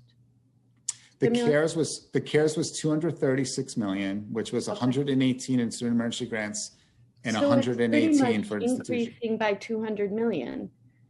Correct. So what would be the top two priorities for funding of that additional, barring, you know, where your hands are tied? I think, you know, we want to have a very student-centric plan and use the money in a way that's going to help students, whether that's additional emergency grants or, like we did with CARES, additional mental health services. I think we want to have a very student-centric plan for the federal, second round of federal support. When are you going to And make these decisions? I think when we get more clarity from not only the federal government, but we get more clarity on what our overall fiscal situation is in both from Albany and here and down in the city. When our budget situation crystallizes and we get further guidance, we'll be in a better position to put together a plan. Follow Corey Johnson's lead on fighting again for ASAP, but we're all in a rough spot. I think for the city's budget, it's coming back in a couple of years. And I think that I would hope that another administration would pick this up 100%, if not more. But I don't think, well, I would hope, again, that if the CARES, if the second stimulus can cover that $10 million shortfall, I think you could have a negotiating agreement with the mayor's office that money would be restored as soon as the stimulus runs out. My 2 cents, only because I fully support it. Or you could say, should the city spend that 10 million on ASAP, you're willing this year, because of the additional stimulus, to double that number, right? Or to add an additional 10 million. I mean, 200 million is a lot of money. All right, I'm going to leave it there. Thank you so much. Thank you. Thank you, Councilmember Rosenthal. I will now call on Councilmember Lander. Thank you, Chair Barron, for convening this hearing as always. Thank you very much, Vice Chancellor Sapienza and Mr. Batista. It's good to have you here. I really do appreciate deeply the work that CUNY has been doing through this pandemic. I will start by saying I do think on the city budget that it is unconscionable that the city budget cuts funding designated for CUNY by $40 million while increasing funding for the NYPD by almost $200 million. that's having our priorities backwards. So I will fight hard to make sure we make that right, restore not just the ASAP 10 million, but the other 30 million that, that is, and what the New York City that the mayor proposes to cut from CUNY, while increasing funding for policing by nearly $200 million. So I will be fighting there. I do want to further what the chair has said and Councilmember Rosenthal said about the adjuncts. I will say that, in recent years, while you've made a good agreement to raise their pay and hire more full-time faculty, adjuncts do more and more of the work at CUNY. We've come to rely on them more and more. So it isn't right to treat it as though non-reappointment is different from laying them off. They're relying on that for their salaries. Their students are relying on them. Their schools are relying on them. And they are in a pandemic. So without looking backwards, like you made the decision you made, I just want to make sure I understand it. You have $92 million that we think is coming in this next tranche of CARES Act funding, and it would cost $30 million to rehire, to reinstate those 2,000 adjuncts. Do I have the numbers right? 92 is the remaining amount of CARES funds that hadn't been allocated, which we are now allocating to the campuses in this fiscal year. Okay, Correct. And $30 million of that would be sufficient to restore the 2,000 adjuncts that I'm going to say were laid off and that you were saying were not reappointed, but either way don't have their income. Is that right? You can. I believe I'm not 100% sure on that number, but it sounds to be in the ballpark. Yes. Okay. So it seems pretty clear to me that you should use $30 million of the $92 million in CARES Act money to rehire the 2,000 adjuncts that you laid off. And it sounds like you're waiting to make sure that's a permissible use. But if it's a permissible use, will you commit to do it? I think that there are so many other variables that have to be weighed before we can develop a plan for the second round of federal stimulus funds. And it's our budget situation from both the state and the city. It's the needs of our students, and it's also enrollment levels. If our enrollment is going to continue to decline, what is the total number of adjuncts that we need to serve the students? I think there's a lot of factors. I don't think it's, All right, I don't want to. I don't think you can look at it in without the context. Well, all right. I don't want to argue with you about this because we clearly disagree on it. The context matters. What you're going to do going forward matters. I'm going to get to some ideas for new revenue. All of it matters. But the whole idea of stimulus funding in very large part for employers. This was true with the PPP. This was true, like the idea of providing institutions with substantial relief support was so they could make sure their employees had the resources they needed to survive the pandemic. This is not about CUNY. I mean, I care about CUNY's long-term plan and what's the right number of faculty and what's the resources you need and where does that money come from, and all that matters enormously. But the CARES Act money is to make people whole during the pandemic, and you got 2,000 workers who, and you had to make hard decisions. So I understand, I might not have agreed, but I understand why you laid them off during the pandemic. But isn't this the relief money that employers are supposed to use to keep their employees whole through the pandemic suffering? It's for a lot of uses. It's for the cost to go to distance learning. It's for the costs of us having to buy PPEs. It's for student immersion events for students. There's a lot of uses. So I agree. You're describing. So, but that's different. I mean, if you're saying there are other backward unfunded uses, like PPE and like distance learning costs, concrete increases required by the pandemic, okay. But are you saying there's more than $92 million of very specific pandemic cuts, like the laid off adjuncts, separate from the broader question? This is why I feel frustrated with there are many questions around city and state, the budget, the looking forward questions that are urgent. But this funding is to fill pandemic loss. And pandemic loss for adjuncts is quite real. Obviously, other CUNY losses should be covered, but the adjuncts should not have their income sacrificed by forward-looking budget balance if we have CARES Act funding to cover it. Council has member, expired. let me jump in. Let me jump in. I mean, I think my colleague Matt Sapienza is trying to give you as good an answer as we can right now. The university right now is trying to figure out what our funding partners are going to do, not only at the city level, at the state level.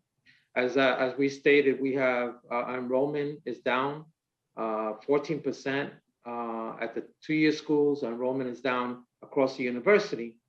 The only area that we're seeing some growth in enrollment is at the graduate center, right? And so because of all of that, because we have additional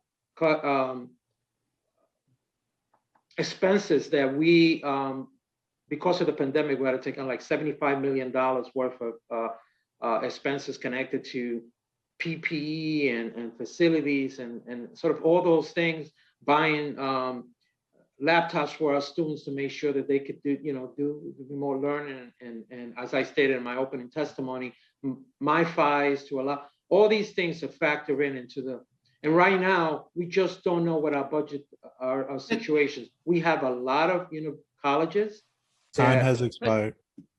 Chair, can I get a few more minutes? We have Yes, a lot yes. of our colleges that do not that are, from a financial point of view, are struggling financially, and we're trying to use the CARES Act the best way that we can to make sure that we continue to do the work that we're doing. You could use layoffs. We say now reappointment. I want to point out 2019 pre-pandemic, we didn't reappoint 1,800 adjuncts. After the pandemic, we didn't reappoint 2,700. The chancellor to private fundraising, we brought back 656. Respectfully, I'm gonna reclaim my time here, and I'm gonna Sure. And I'm going to make a request of you because I think you're really mixing two things up in ways that are not helpful for this hearing. Okay. So first, the CARES Act funding was in very large part, and you can go look at the language if you need me to point it out to you. I'll look at it. It's in section 18006 of the CARES Act. The people that you did not reappoint, they still needed to pay their rent. They still needed to buy food. And the point of the CARES Act funding, in large measure, was to make sure that workers whose employers lost money were able to live. And so that's how the PPP worked. That's how the CARES Act worked. Now, there are other CARES Act expenses, and I respect the need to buy the laptops and the PPE. So I would be very glad to see the first CARES Act money at budget and the second CARES Act money budget, and your list of expenditures that are narrowly about pandemic loss, expenditures you had from the pandemic. But as you start to transition that into register decline and long-term questions about CUNY's budget balance, that in my mind does not come as a use of CARES Act funding before making workers whole. It's critical for this council. I'm going to fight tooth and nail to get the 40 million restored and get you more money. I want to ask in a minute about looking at a pilot from NYU and Columbia. I want to have the Invest in New York Act so that the millionaires and billionaires are paying more in taxes so we can fund our CUNY and SUNY schools. But we should not tell these laid off workers that they stand in line behind all those forward-looking budget issues for CARES Act funding. So I've made my point. We disagree about it. But I guess what I would appreciate if you would provide the committee and the chair is a real clear itemization of what you guys are claiming is CARES Act appropriate funding, money that you spent on specific things like laptops for distance learning, on PPE for your schools, and on this, on replacing income for faculty that was, we'll just call it reduced. Let's find a word so we don't have to fight over whether it's reappointed or laid off. If you would give that to us so we could understand it, I think that would help. Just two more, hopefully quick questions, because I don't think, at least on the first one, we're going to disagree. But I was very intrigued to see just a month or two ago that the University of Pennsylvania announced a voluntary pilot. For the folks who don't know, UPenn is a private school, even though it sounds like a public one. They're going to do a $100 million pilot to support Philadelphia public schools. It's becoming an increasing practice for private universities to pay a payment in lieu of taxes, whether adopted by state law or done through a voluntary agreement.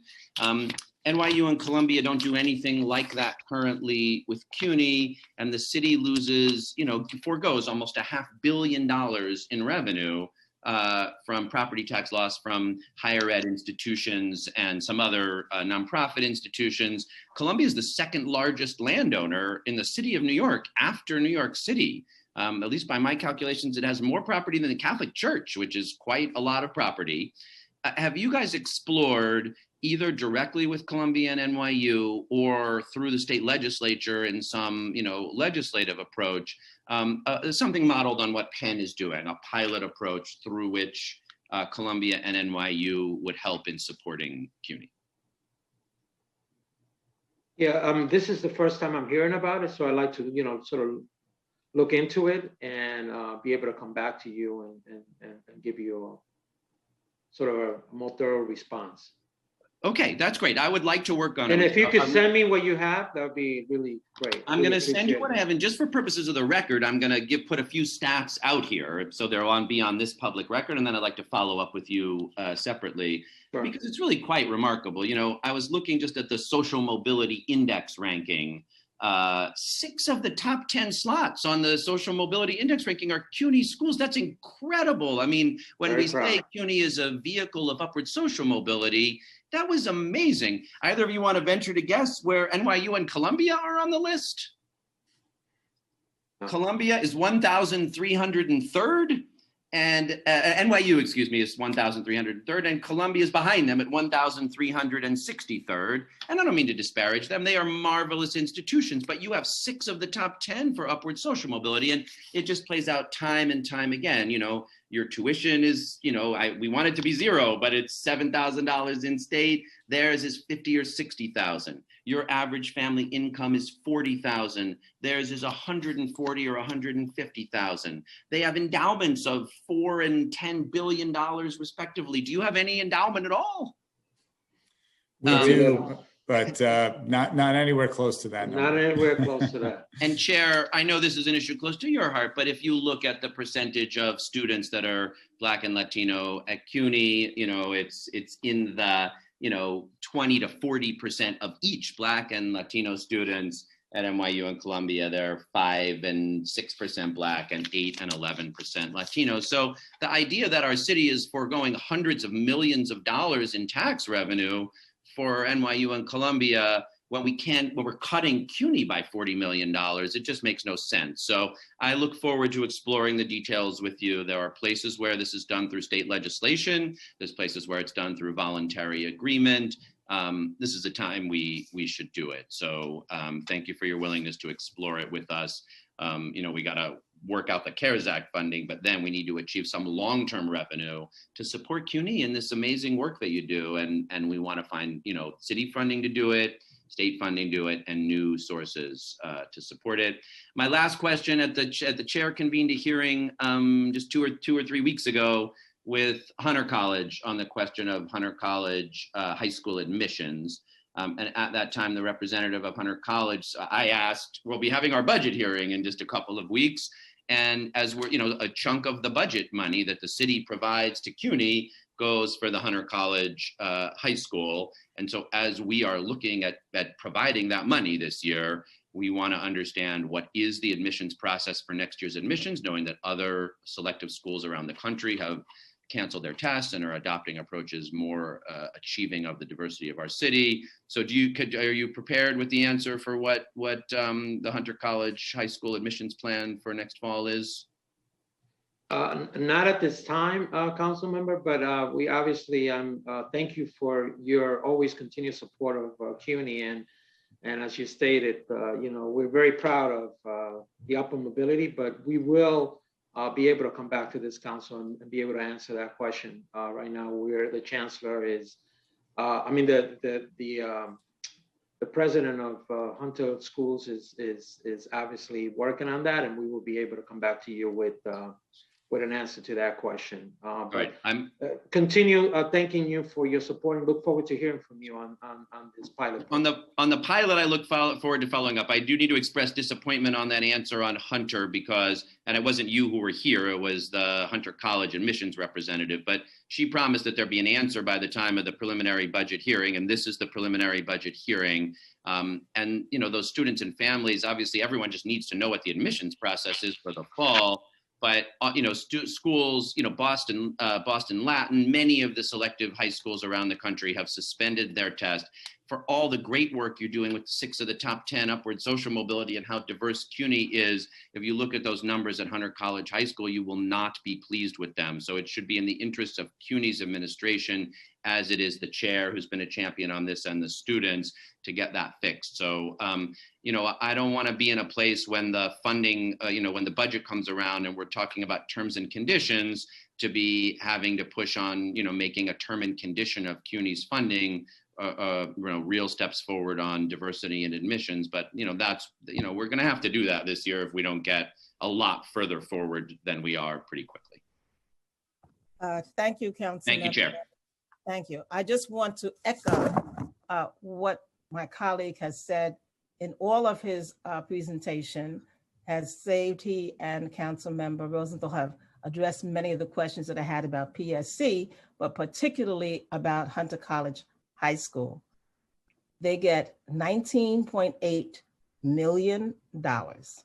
They have an abysmal 2% Black students, I believe it is, and 6% low-income students. That's unacceptable. And as we're talking about transparency, we have not gotten anything that we can write on paper or refer to that says who, in fact, has the authority. What is the governance plan? What are the protocols for setting the admission policy at Hunter College High School? So I'll pose that question to you. Who determines the admission policy for Hunter College High School? We're in a pandemic. Pandemic is telling us about all of the inequity that has been surfaced. We have an opportunity now, as Dr. Martin Luther King says, you have an opportunity to make a difference, to stand up and say something, as Shirley Chisholm said, speak up. What is Hunter College High School going to do? We had a hearing and didn't get a definitive answer. What is going to be in place? It's already March and they haven't said what their plan is for admission. So that adds to the anxiety of students who want to avail themselves of getting into Hunter College High School. And mostly more systemic to me and undergirding that, who makes the decision? Who determines? No one has been able to definitively say that. And it's been a question that's been asked for more than a year. So do you have the answer? It's Is it the president in conjunction with? Is it the chancellor? Is it the chancellor in conjunction with? Is it the board of trustees? Who does that? The last time that it might have been changed, who made that change? Who made that decision? The president of Hunter College is the one who makes the decision and in consultation with the chancellor. Finally, it's taken us all this time to get that answer. Thank you so much. And in the discussions that we had with the students, they really didn't feel that they were being heard and responded to by President of Hunter, and they expressed their displeasure in that. But I think what my colleague has said about being definitive and being clear is important as we get to the budget process to make sure that we continue the great work that Hunter College High School does and that we have it accessible to a wider population of the students who live in New York City. Thank you. Madam Moderator, you can continue. Thank you, Chair. Seeing no other council members, and I believe, Chair, are you done with your additional questioning? Because I can now turn over to the next panel. No, I have lots more questions. All right. Well, as there are no other council members. My colleagues, I didn't want them to not be able to get their questions in. All right. Okay. It does not appear that we have any other council members waiting to ask questions. I'll take a minute just to give them a chance to raise their hand on Zoom if so. Okay. All right, then we can turn back to you, Chair Barron, to ask your additional questions. Great, thank you so much. In terms of PSC,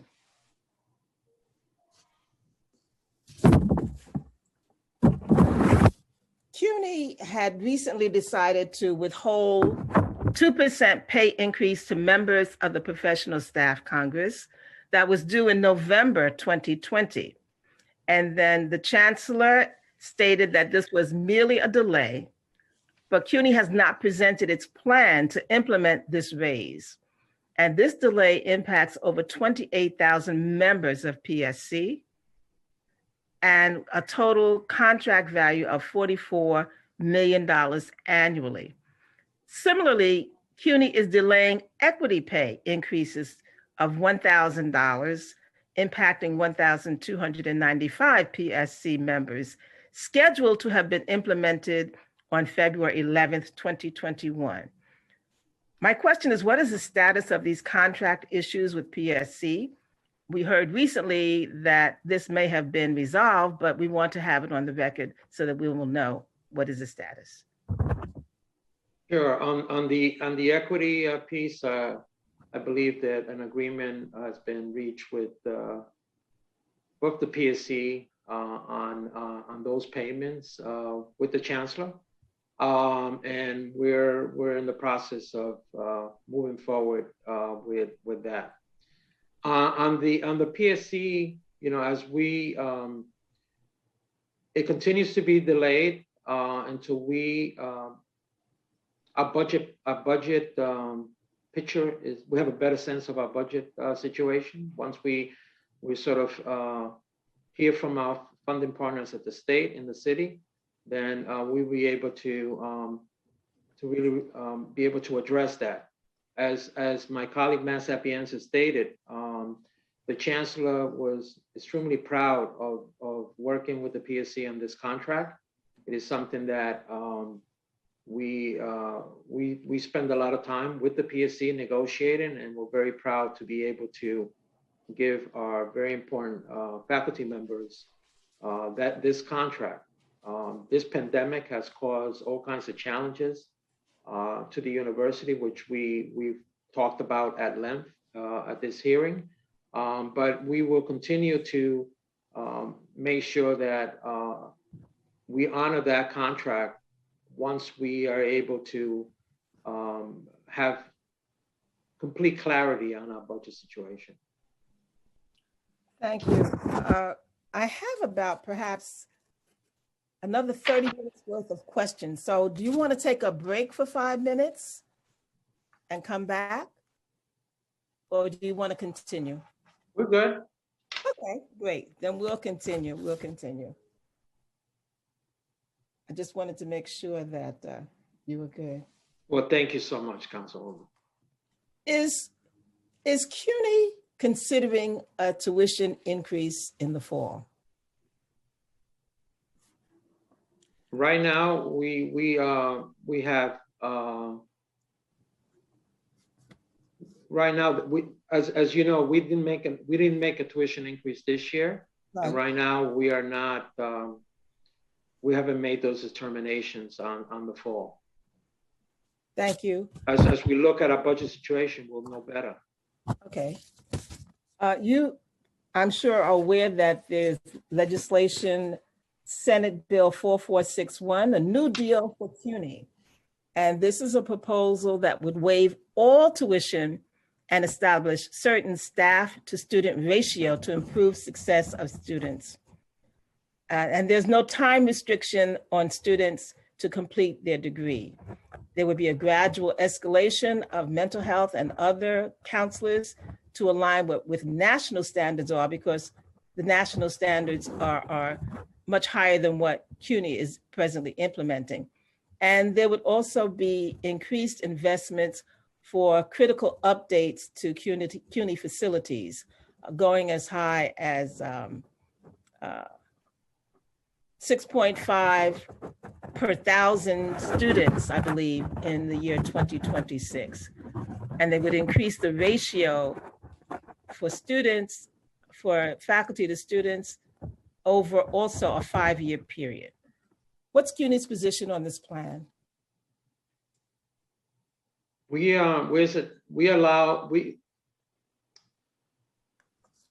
let our legislative body and council body sort of make those determinations on how we get the resources. And obviously, as a university, we're always supportive of resources that will come our way.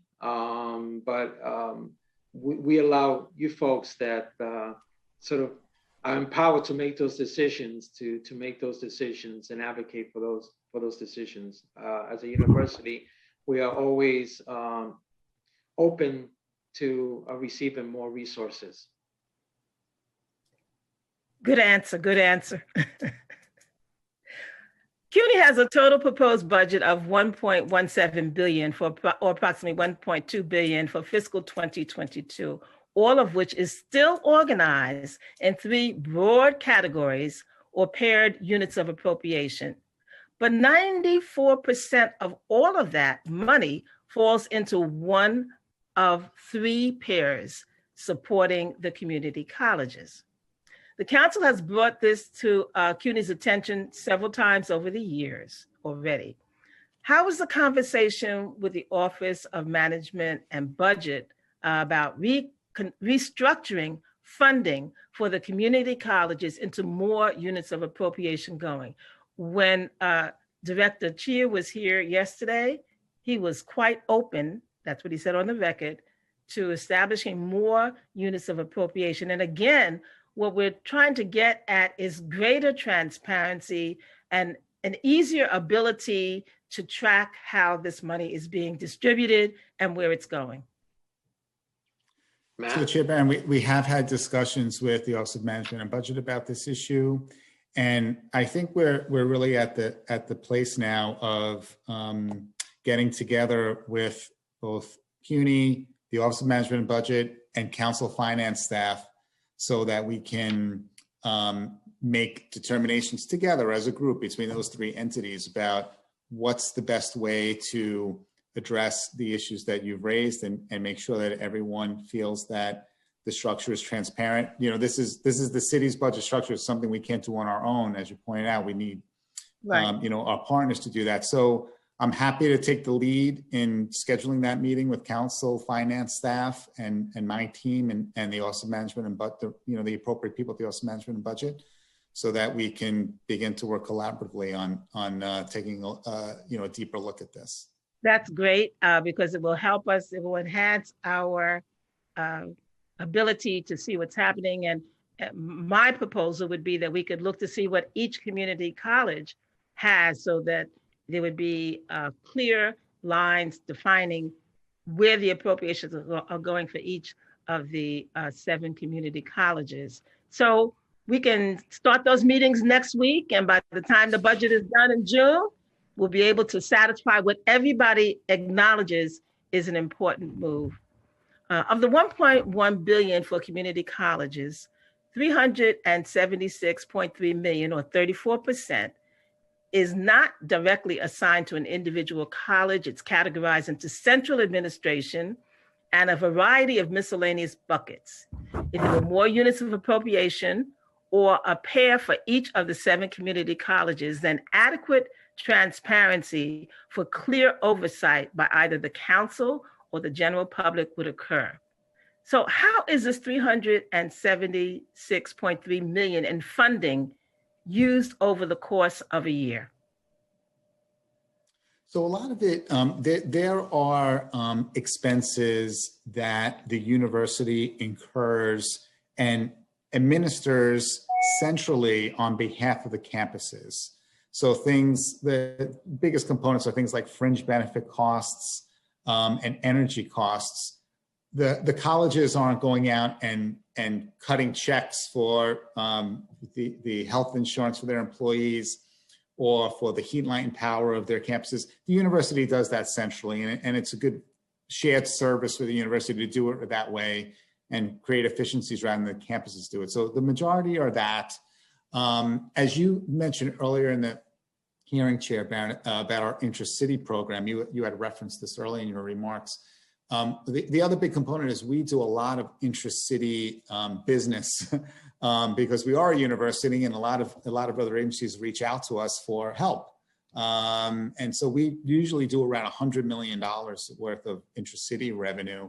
And so a lot of that is administered centrally too. There are some intra-city agreements that specific colleges have with specific city agencies, but a lot of that goes through the central bucket too. So we're happy to provide a further breakdown of those funds and how they end up getting distributed throughout the year and what costs they cover. But those are the major ones that the ones that I just mentioned. That would be very helpful for us to have a breakout. And how is each community college's budget determined? And what are the determinant factors used? Is it the number of teachers, the staff, class size, student population? It's mainly enrollment. It's not 100% of enrollment, but we do have a community college funding model that we use that determines the majority of the funding that the colleges get. And it's mainly based on enrollment changes. There is some fixed funding that colleges receive for different types of costs and different types of programs that are outside of the model. But the model is mainly predicated on the enrollment levels that the colleges have. So enrollment is really important, not only obviously because our mission for our community college especially is access, and we want to serve as many students that want to come, but for funding determinations at the community colleges, enrollment is the key driver. The PMMR tells us that the average cost to instruct a community college student is $16,664 from fiscal 2020. Is that the same cost across each community college? And if not, can we be provided with the cost per community college to instruct a student? Sure. Yeah, we're happy to provide that. And it's not the same and really is because of scale. And what I mean by that is a community college like Hostos in the Bronx that has, I believe, around 6,000 or 7,000 students. Their cost per FTE is going to be a lot more than BMCC that has over 20,000 students because each college has a president and a provost and a bursar, and they all have those kind of fixed costs. So the smaller colleges will typically have a higher per student cost than the larger colleges, but we're happy to provide those numbers. And what is the average cost to instruct a Hunter College campus student in the high school and in the elementary school? Yeah, I don't have that number. I'm sorry, Chair Barron, I don't have that with me, but it's certainly a knowable number. And so we'll work with the college and make sure that we get you and the rest of the committee that data quickly. Thank you so much. And so my last category of questions, or next to last, talking about CUNY's preliminary capital commitment plan. The fiscal 2021 through 2025 preliminary capital commitment plan remained relatively flat, slightly by compared to the adopted capital plan, totaling $629.7 million. Have all of CUNY's projects resumed since the pause? Yes, they have. Happy to report they all have resumed. During the pause, the projects that were, as I stated in my opening remarks, were really those that connected to safety and health. But now all the additional projects are beginning to move forward. How many stopped work and how many now have resumed? Do you have that number? We could get that to you. Okay.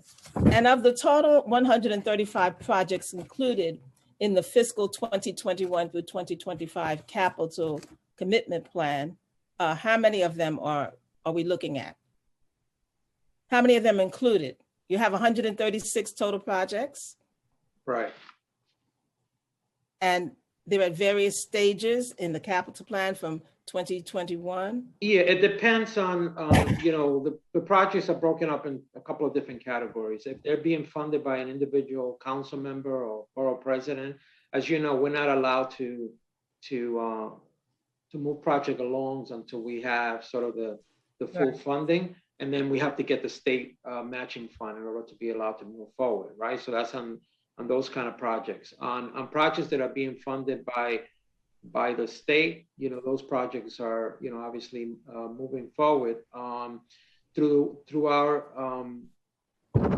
for the most part, all of those projects that you mentioned, 135, they're all in different phases of design and construction and in some cases completion. As I stated, the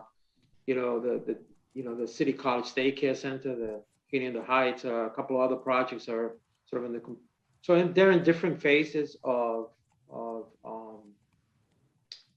what, in terms of the project, in different phases.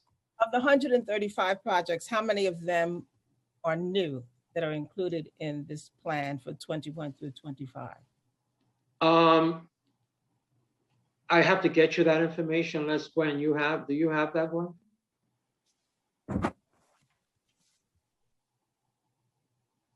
She's muted. I think we'll have to get that information. We'll to get you Chair. that information. Thank you. And how many projects does CUNY anticipate completing this fiscal year? I think Gwen has those numbers, but she's muted. I think it's about 30 or so that are going to be completed. Yeah, about 30 that will be completed. But we're happy to. Let me make sure that I get you the right number, Councilwoman, because I'm sort of remember that number, but I believe it's about 30. And then how many new projects did you start this fiscal year from the previous block of time? All of that. I think, as you know, since we were stopped, not a lot. Okay. So we are beginning that process again. And I believe we sent you 28 community college projects that we anticipate completing this year. 28 completed this year, okay. I was close. You were, but calendar, I didn't do it fiscal. And a lot of it had to do with, there's an additional COVID-19 protocols. As you know, we as a campus, every campus, we can't exceed 5% in terms of cases or 100. And so sometimes we've had cases where we had some of the dormitory authority workers have been tested positive to COVID. And so that's created sort of delays and all kinds of challenges. But we've since then have made some additional safety protocols that allows us to move some of those projects forward. What's the average time frame that it takes to complete a project? And what are the factors that impact the length of time that it takes? Well, a lot of factors, right? First of all, if we have all of the funding in place, right? Because we're a public entity, we have to go out and work with the dormitory authority to make sure that they get the bids. There is so on any particular project, depending on the scope of the project, it could take as much as if it's a new building, it could take as much as 3 years. If it's a rehab building, it could take about 1.5 years to 2. If it's smaller projects like bathrooms and things like that, we could do those in about 1 year. I think the challenge for us always is that even though we have a great partner with the dormitory authority, we do have to be put in the queue. And they do provide the same services to SUNY, and so we try to, and then we're also bound by making sure that we have all the funding in place before we're allowed to go forward. So there's a lot of factors, but anywhere from 1 year to 3 years, depending on the project. Thank you. CUNY relies on 100 buildings to support students across its 7 community colleges. And as has been stated earlier in this hearing, the average age of these buildings is more than 50 years, while many buildings are closer to 100 years old. Of the total number of buildings among the CUNY campuses, how many include capital projects that are underway? And how many more are in planning phase for capital construction? Gwen, do you have that number? All right, we'll provide you that number of the I think she's community. Yeah, we can unmute Gwen. That would be great. We could keep her on mute. That would be helpful. I don't. Sorry about that. Okay. I don't have it by building, but we will provide that to you. I mean, there's a lot of work going on, so it's going to be, you'll be pleased with the numbers, but we'll provide that to you. And I would say this, that one of the priorities that the chancellor has made is that projects that have to do with air filtration, ventilation, HVAC, all those kind of projects have been kicked up to the top to make sure that those projects are completed. And we've had a couple of those projects completed recently, and we'll continue to move those projects over. And our view, those are projects that are extremely important in this pandemic. Thank you. And my last two questions: what is the total value of all of the community college assets?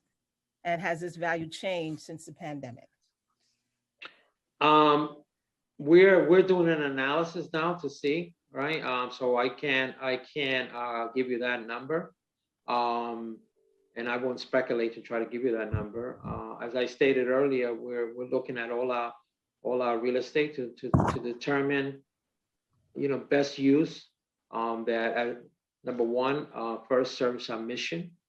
Number two, service our mission, and number three, can there be some revenues connected to it? So I think that we'll know more hopefully by the end of this year, this calendar year, because we have brought in someone to sort of look at and take a look at all our real estate. And finally, there are many city agencies that have a history of front-loading their capital commitment plans, and CUNY is amongst those agencies.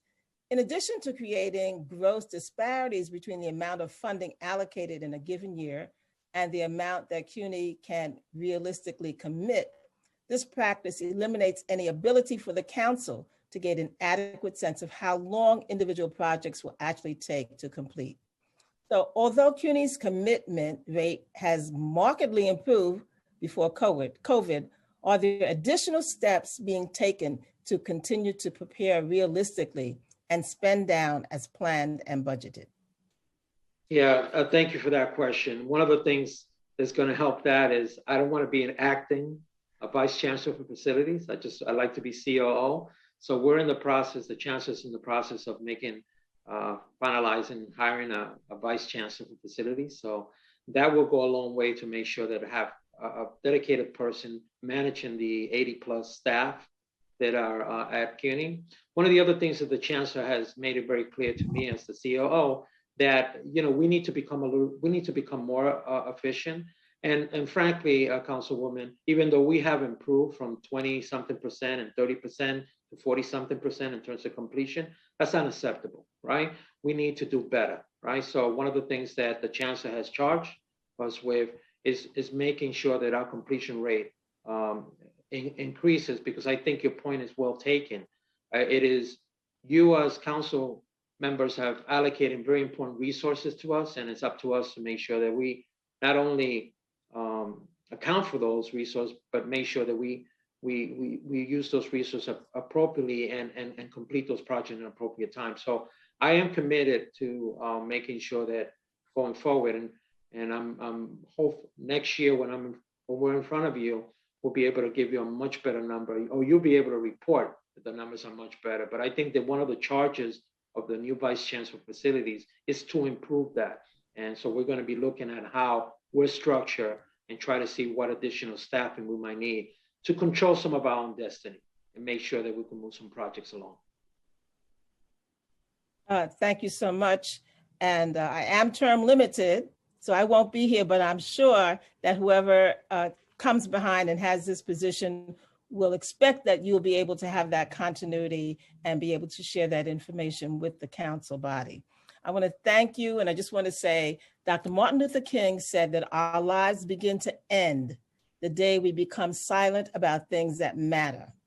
And for me, that means we've got to make sure that when we come through this pandemic on the other side.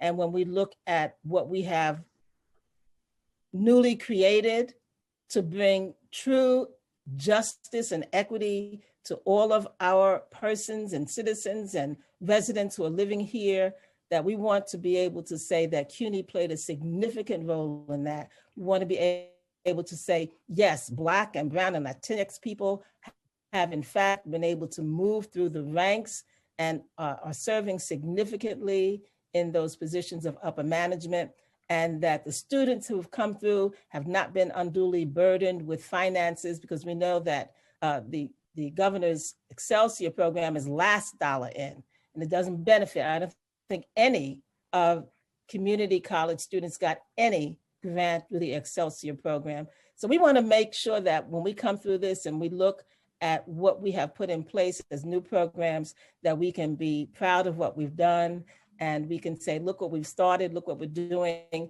and make sure that we continue to move forward with that basis of equity. I want to thank you for your patience, for your questions, for answering the questions that have been posed to you, and give my regards to all of those who are making this happen. Thank you. Councilwoman, I want to thank you for giving us the opportunity to testify, for your commitment to CUNY. Our chancellor is extremely committed to those same words that you just laid out. And we are very grateful for your continued support and the support of this council. So thank you so much for giving us the opportunity.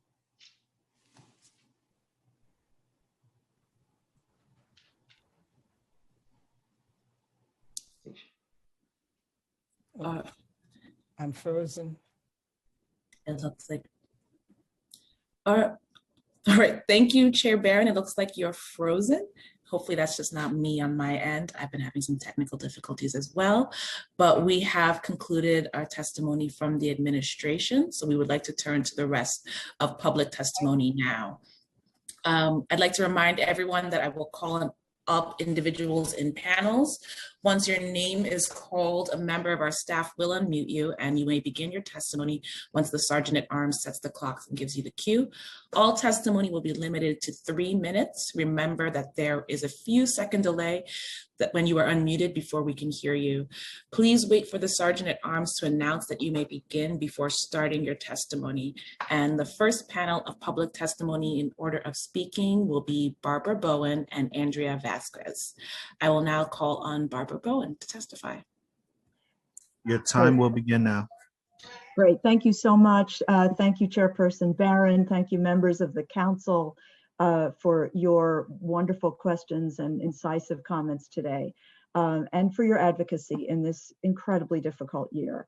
The union is calling for a fundamentally different approach from the one you heard from CUNY. We are calling on you not just to maintain the status quo or return CUNY to, quote, pre-pandemic normal, but we are calling on you, and I heard this from some of you, to recognize that this is the year in which the working people of New York, the people of color of New York, the immigrants of New York need CUNY more than ever. And therefore, this is the year in which New York must invest in CUNY and invest its way out of this crisis. Maintaining the old normal will maintain a normal that was killing people, literally people of color, and was crushing CUNY. And so we are calling for new investment. I also want to come back to some of the questions from earlier, but let me say a little bit about why the new investment is so important. We've heard about the importance of CUNY in this year of COVID, and the impact on the city has been unspeakable, really, and has hit the communities of color the hardest. And just to give a sense of the kind of budget address that CUNY could make, the kind of budget intervention that the council could make by investing in CUNY, we should take a look at the report that recently came out for the Center for an Urban Future, and they showed really shocking racial and ethnic disparities in higher education attainment. Just as one snippet, 20% of Latinx New Yorkers, 27% of Black New Yorkers, 45% of Asian New Yorkers hold a bachelor's degree, compared to 64% of white New Yorkers. So the gap between Latinos and white New Yorkers, non-Latino white New Yorkers, is from 20% to 64%. The disparities are even more shocking within neighborhoods. CUNY, and that's so critical at this moment when the economy is becoming increasingly bifurcated and jobs that require a college credential will be more important than ever. So investment in CUNY is a critical way to address that. We are calling you from the PSC to invest $77 million to reverse the cuts from this year's enacted budget and the quote cost efficiencies in the mayor's preliminary budget for 2022. There is nothing efficient about undermining the ability of the public university to sustain and support the people of New York. Second, we're calling on you for $24 million to provide revenue to offset the loss of tuition from the enrollment declines you heard about. It's not enough just to keep the community college funding from the state. There must be this offset. And finally, we're calling on you for an additional 21 million or about 20 million to invest in the first Your time year. has expired. Okay, thank you. If I could just finish my sentence. Yes, you can continue. Okay, thank you very much, Chairperson. To invest in the first year of the New Deal for CUNY. Council member and leader Barron spoke about that and spoke about the legislation. I was disappointed that the CUNY administration didn't jump up and say, yes, we will work for that. That legislation, which has been introduced in Albany, is a bold plan, a visionary plan for new investment. And it provides for free tuition throughout CUNY, for a restoration of a staffing ratio between full-time faculty, full-time mental health counselors, full-time academic advisors and students. It professionalizes adjunct compensation, and it provides for capital funding. It represents a student, faculty, labor, community coalition to reimagine what CUNY should be. So we call on you in the city to take that step this year, make this the year in which you put in new investment and do the city's part for the first year toward a new deal for CUNY. So that represents a total of 121.5 million that we are calling for, which, as I said, represents a different direction from CUNY, calls on you to use this as the year for a visionary and bold investment. And finally, I'll just mention two things and then I'll stop. And Andrea Vasquez will join me in any questions. We heard, and I was delighted to hear that Councilmember Lander spoke about the proposal for pilot funding, a payment in lieu of taxes. The PSC has advanced that idea. I was surprised that the CUNY administration said they weren't familiar with it, but we have testified in front of city tax commissions on that issue, and I'm looking forward to sending you our testimony. And then finally, Councilmember Barron, you asked about the commitment of CUNY to anti-racism, and I want to say two things there. I was very pleased to hear the comments they made about anti-racism, but I want to say first that without a significant new and different investment in CUNY, New York's recovery, whatever recovery there is, will be partial, and I would say it will be racist, because it will reinscribe the inequities of race and class that were horribly exposed by this pandemic. And that's why we feel it's incumbent on the city to make a different kind of investment, a different level investment, and go beyond simply restoring funds that were cut. It makes no sense to cut, but it makes great sense to do more. And just one last mention, Councilmember Barron, you asked about the raises that have been withheld from the people who work at CUNY, the working faculty and staff, and then the equity raise that we had negotiated specifically to address gaps in salary and also to address the inequities in salary for categories of workers that include large numbers of women and people of color. And the administration of CUNY said that those raises had been restored. It's worth saying that we had to fight tooth and nail to get them restored. I'm very pleased they were, but we were demonstrating, petitioning, sending car caravans, sending thousands of emails just to get that raise restored. So I commend you for asking about that and call on CUNY to maintain a commitment to its faculty and staff, including its adjunct faculty, still have not been restored to those positions. And above all, thank the members of the council for your continued support, your incisive questioning, your precision about what is needed at CUNY, and your willingness to go with us to imagine a different future for CUNY at this moment when CUNY is needed by New York City more than perhaps any time in its history. We're asking the city, unlike the university administration, we and the people of New York are asking for the investment CUNY needs. So thank you very much, and we'd be delighted to answer your questions.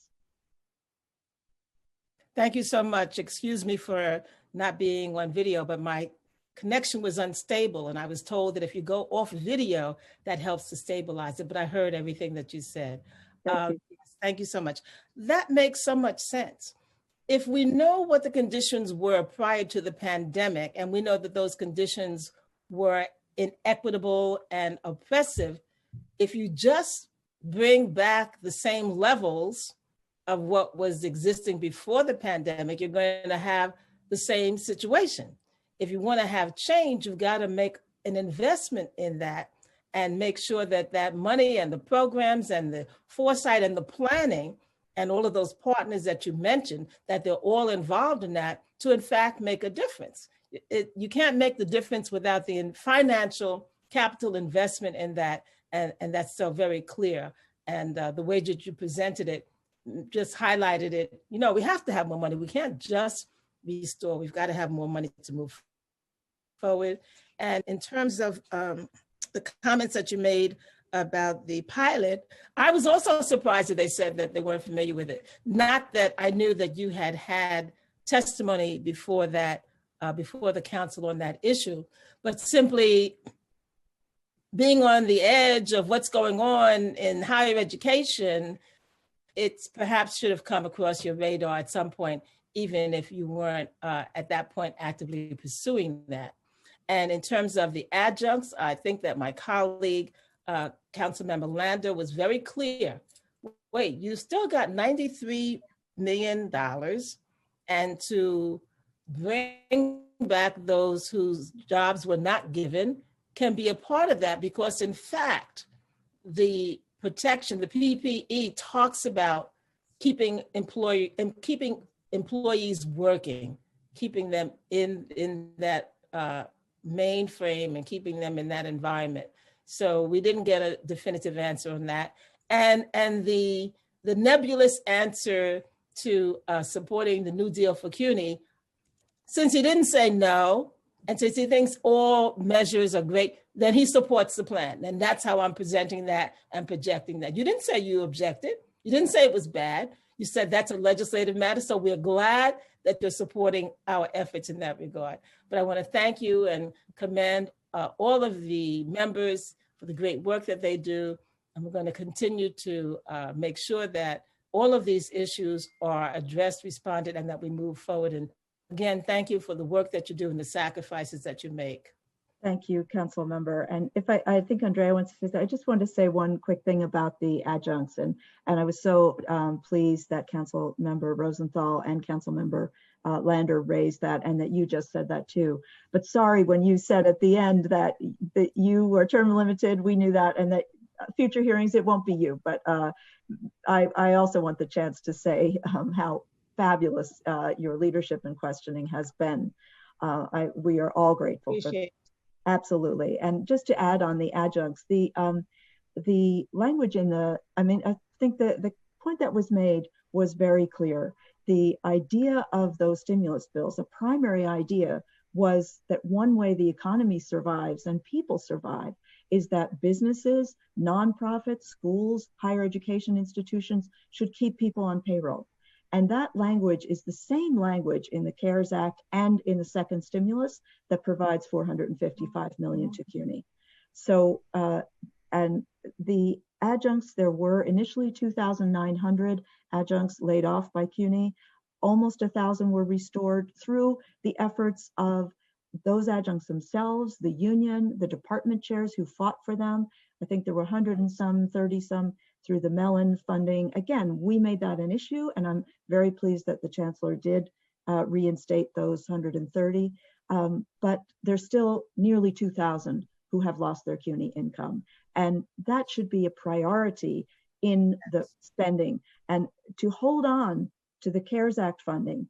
And as new money is coming in, and not use it to restore people to payroll when the fundamental thrust of that federal stimulus was keep people on payroll, it is unconscionable. So to hear the administration say we value our adjuncts highly, and then, oh, but they're disposable when CUNY wants to make a cut, is not an acceptable answer. And I really commend the council for focusing on that and requiring that CUNY provide an accounting of how that money has been spent and how it should be dedicated before some other needs to putting people back on payroll. So thank you for that. And I think Andrea wanted to say something.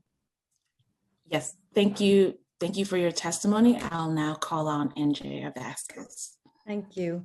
This is not formal testimony, but I'm happy to be here, and I want to thank Chair Barron for her incredible, strong questioning of CUNY and running of this hearing. This is so important that we're all here. I did want to pick up because and I apologize for having to jump off briefly, but there was something else I had to be at. But I guess I wanted to reemphasize this problem of the way CUNY presents what they're doing. And what was so stunning to me was one of the things when Chair Barron asked the very good question about not only funding of ASAP, but what does it mean for the quality of ASAP? Chief Financial Officer Matt Sapienza said, I believe it's still good. I believe it's still good. I believe the quality is still up to snuff. Well, it simply isn't. And we know that. And I'm a professional staff member myself, so I hear from our 5,100 people. And I actually even texted a director of counseling at one of the colleges and a director of ASAP at a different college. And, you know, it's just not okay to just say, I feel quality is the same, when we know that students are suffering because of the options and the time that staff as well as faculty. We often talk about faculty, but these cuts have affected staff, where staff are being asked to do 1 2 3 jobs instead of one, and students suffer. You know, their work life suffers as well, but students suffer. And we can't just say, I think the quality is okay, because it isn't. In the area of ASAP, ASAP was doing a great job. It got so renowned nationally. They expanded pre-COVID, they expanded, and the offerings diminished. What students got became less. Now, after COVID, students are struggling so much that they're actually not in the program. Their numbers are dwindling, but that's not a good thing. The advisors in ASAP are trying so hard to maintain that 50% graduation rate that they had achieved prior to COVID. So, where are they headed? You just ask yourself, where are they headed? This cheapening in so many ways just cannot continue. And so that was ASAP. In terms of mental health counselors, we often hear about CUNY providing money for mental health. Well, what CUNY did since COVID is to throw a one-time amount of money to the colleges. I think each college got, I don't know, a couple of $100 million or something. I'm not sure, I could look it up. But they had to spend it, they had to hire in the fall, and it had to all be spent by the end of the fiscal year. How are you going to work with students on mental health issues by bringing in part-time temp workers that are running into an office and running out, not knowing anything about CUNY necessarily, anything about the student body, and they don't have an assured job? They certainly can't have time to learn and build a relationship to be really good mental health counselors. So everybody's talking about mental health right now, and it's going to be so needed in the years that the time has expired. Thank you. So I'll leave it at that. We need more than a one-shot cheaping support. Thank you for your testimony. And again, I apologize for going off camera, but I'm trying to get a more stable connection. So yeah. I heard you. I didn't see me, but I heard you. Thank you. Thank you so much. I'd like to turn it over to Chair Barron if you have any questions. And also I'd like to remind council members to use the raise hand function in Zoom if they have any questions for this panel. Chair Barron. Well, no, I don't have any further comments or questions. Just want to encourage you to continue to do the work that you're doing. Thank you. Thank you. Seeing as we have no other questions from the chair or from any other council members, I believe we have heard from everyone who has signed up to testify. We appreciate your time and your presence here today. If we've inadvertently missed anyone that would like to testify, please use the raised hand function and we'll call you. Looks like we've done that. And I would also like to note that written testimony, which will be reviewed in full by committee staff, may be submitted up to 72 hours after the close of this hearing by emailing it to testimony@council.nyc.gov. Chair Barron, we have concluded public testimony for this hearing. Thank you so much. I want to thank our moderator, our counsel, Amy Briggs. I want to thank all of the people who helped to do all the research and get me all the notes to be able to pose those pointed questions. I want to thank the behind the scenes persons. I want to thank the sergeants at arm and everyone who had anything to do with bringing this hearing to a successful event.